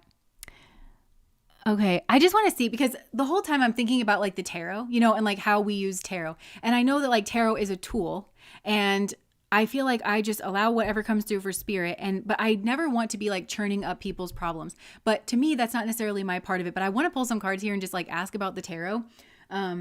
Because I think that, I think that's probably an assessment of like self and the way that you feel like you're using the tarot. But, okay. So spirit, what do you want to say about the use of tarot here? Like with codependency? Because I'm kind of thinking like, I know tarot to be like such a powerful tool, and thank you for the readings and the ASMR. Done a lovely job. Thank you. Okay. I just want to see though, like what do you want to say about the use of the tarot here, spirit? Okay. Well, we do have the Wheel of Fortune card at the bottom of the deck, which is like this, like the Hand of God card for me. Okay, look, Queen of Swords. So Spirit is saying, why don't you think about it? Like, why don't you rest, and why don't you kind of like think about it here? Because Spirit is trying to offer some kind of new beginning here with the Ace of Pentacles. So maybe Spirit is trying to like form or shape the way that we're using the tarot here. Look, justice and balance, or like finding some kind of balance here. Okay, Spirit is trying to like assist us through tarot. Okay, Spirit is reminding me that like I felt called to read this book like on a tarot channel, and this is part of the messages that are coming through. And so it has to do with like feeling lacking and feeling burdened and resting and healing. Oh, and like, yeah. A lot of these situations that we cover, it's like feeling left out in the cold from these different situations and looking for some kind of sanctuary. And Spirit is showing the way. It's like not necessarily finding some kind of sanctuary. Oh, I think tarot is part of a non-traditional path. Oh, okay. Okay, so okay. I'm okay. This is like all clicking together. I'm feeling a lot better about this because I'm like, okay. Sorry. I'm so sorry, you guys. I had 3 hours of sleep last night. But like see how she's alone and she's independent and like her heart is kind of healing. But spirit is also showing me that a lot of us, it's not just codependency. And like she was explaining in the beginning of this chapter, that religion, like a lot of us kind of like we learn it from religion. And so we have like a lot of different layers that we're kind of like working up and out of. I think spirit is saying, yeah. Oh, I'm getting goosebumps. Okay, so remember the headings that I was showing you guys? Spirit is saying this is our next heading because for a lot of us, we have been unpacking religious traumas and like our gender roles and the kinds of people that we think that we should be. And we've processed through that a long way. And now Spirit is wanting, oh my gosh, I'm getting goosebumps. Spirit is wanting to help us process this next leg of our journey, which is codependency. So we started off with like culture and religion stuff that we've been processing through. Also, I'm hearing the word cults because a lot of you could have like found that, you know, certain things are kind of operating like cults and things, whether it's your family, because narcissist family systems and stuff tend to work like a cult, or even, you know, addiction. People that struggle with addiction and people who struggle with narcissism, there's a lot of overlap there because the addict, whatever they're addicted to, the entire family system kind of like churns around. So we're kind of walking our way out, and Tarot's been guiding us through this. And this is like the next chapter that they're wanting us to kind of like move through when it comes to some kind of like maybe fantasy energy here and some kind of emotions. Yeah. And like listening to genuinely like a higher self kind of energy. There's something here. Okay. So spirit is talking about detachment, and like, it's not a matter of this like mind energy and just like kind of cutting off and not processing it of the mind. And that's also where tarot comes in, is what they're saying. It's leading towards some kind of victory. And this is kind of reminding me of the first pile in today's reading, when like you kind of clank against like the side and then clank against the other side. But it is leading somewhere. And so, we're getting closer and closer to the top. So we're, it's like we've come out of, you know, like those little crabs that have to walk out of their shell and find a different shell. You know, it's like we've walked out of one shell and then like we're trying to move to a different shell here because we're ready. Spirit's saying, okay, now we've done certain prep work here, and now we're ready to kind of confront this bigger thing, codependency, that kind of would have been more mystified before. Okay. I was like, is my entire life a lie? Okay. And again, I'm hearing that tarot is a tool and how we all use it. And that's like kind of what is mattering. So let me just see anything else like about how we're using it and like how it's suggested that we use it kind of moving forward. By the way, I just want you guys to know I have loads of messages that are, I've been channeling like crazy. So I have like a lot of them already in the chute. Spirit's saying there's nothing wrong with like continuing to process certain things. And Spirit is also saying that for a lot of you where tarot is genuinely a healthy tool, you realize that you've let go. You've been in this process of release more and more. And if that doesn't stand out for you and you feel more gripped since using tarot by a certain obsession or a certain person, then that's something to really pay attention to. But Spirit is saying that for a lot of you, I just heard the word remarkable. There's been a remarkable change or a remarkable experience that tarot has been able to like get in and assist you with. And that's something, yeah, look, High Priestess energy, your own High Priestess energy. It's also connecting you with your own intuition.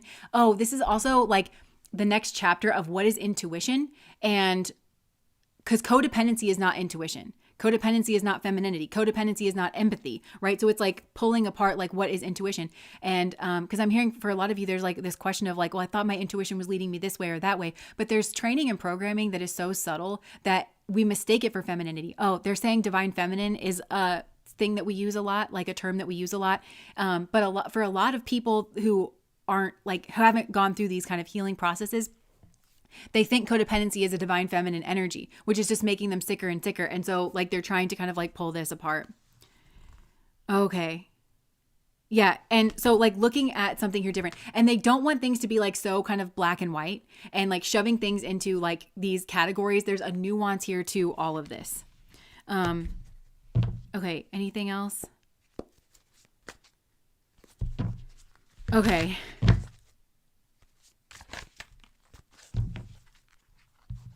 Too much tarot is like too much drink. Okay. Yeah, like it's about balance and like finding some kind of balance, and there's some kind of like justice energy here. Okay, yeah, there's a balancing out because I think that, okay, I'm hearing we're learning to become aware of ourselves. And again, we've come up through culture and religion and and some kind of relationship that you were processing that in some way is like intimately tied into culture and religion, or like your parents telling you that you were supposed to be a certain way. So we processed through that. That was kind of like the first step here. And we're processing now our codependency so that we ourselves, it's not just about us being victims of culture and religion, which we absolutely have been. We've all started off as victims in some way. But I feel like this next chapter is about actually realizing the unhealthy patterning in our own behavior that can be kind of hard to deal with. So that we can take responsibility for those things and like actually, yeah, get off of some kind of hill. And then look, here's the heart energy. And for some of you, this ties into pile number 3. Not that that'll be helpful because I couldn't get my words out in pile number 3.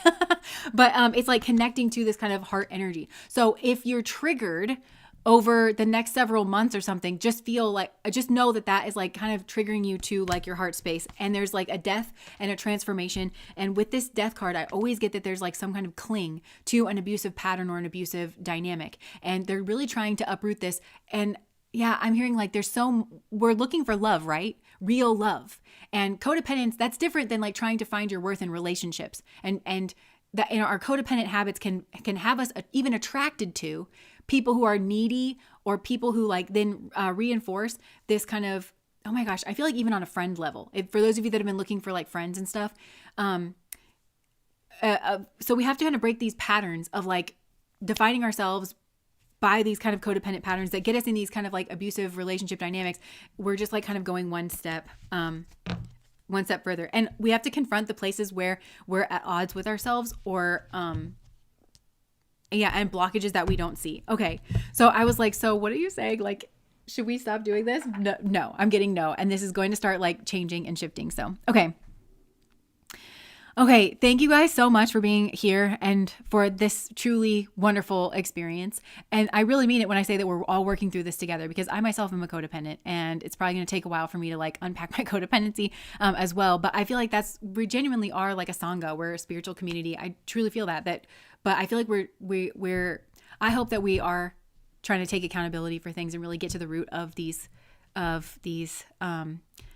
issues. And I hope that you feel that that's what we are doing here. And that as we uncover the puzzle pieces of why we are the way that we are, I hope you find value in that. And I hope this is a special place for you, because it really is for me. And this has helped me so much. Like even just now, like I feel helped by this. So, okay, I'm going to leave that. I'm going to go take a nap because obviously I'm not making any sense and I'm like rambling. But thank you guys for being here with me. I hope you have a wonderful holiday season. And yeah, we have a Patreon reading tomorrow for those of you that are over there. Okay, peace out. Bye, guys.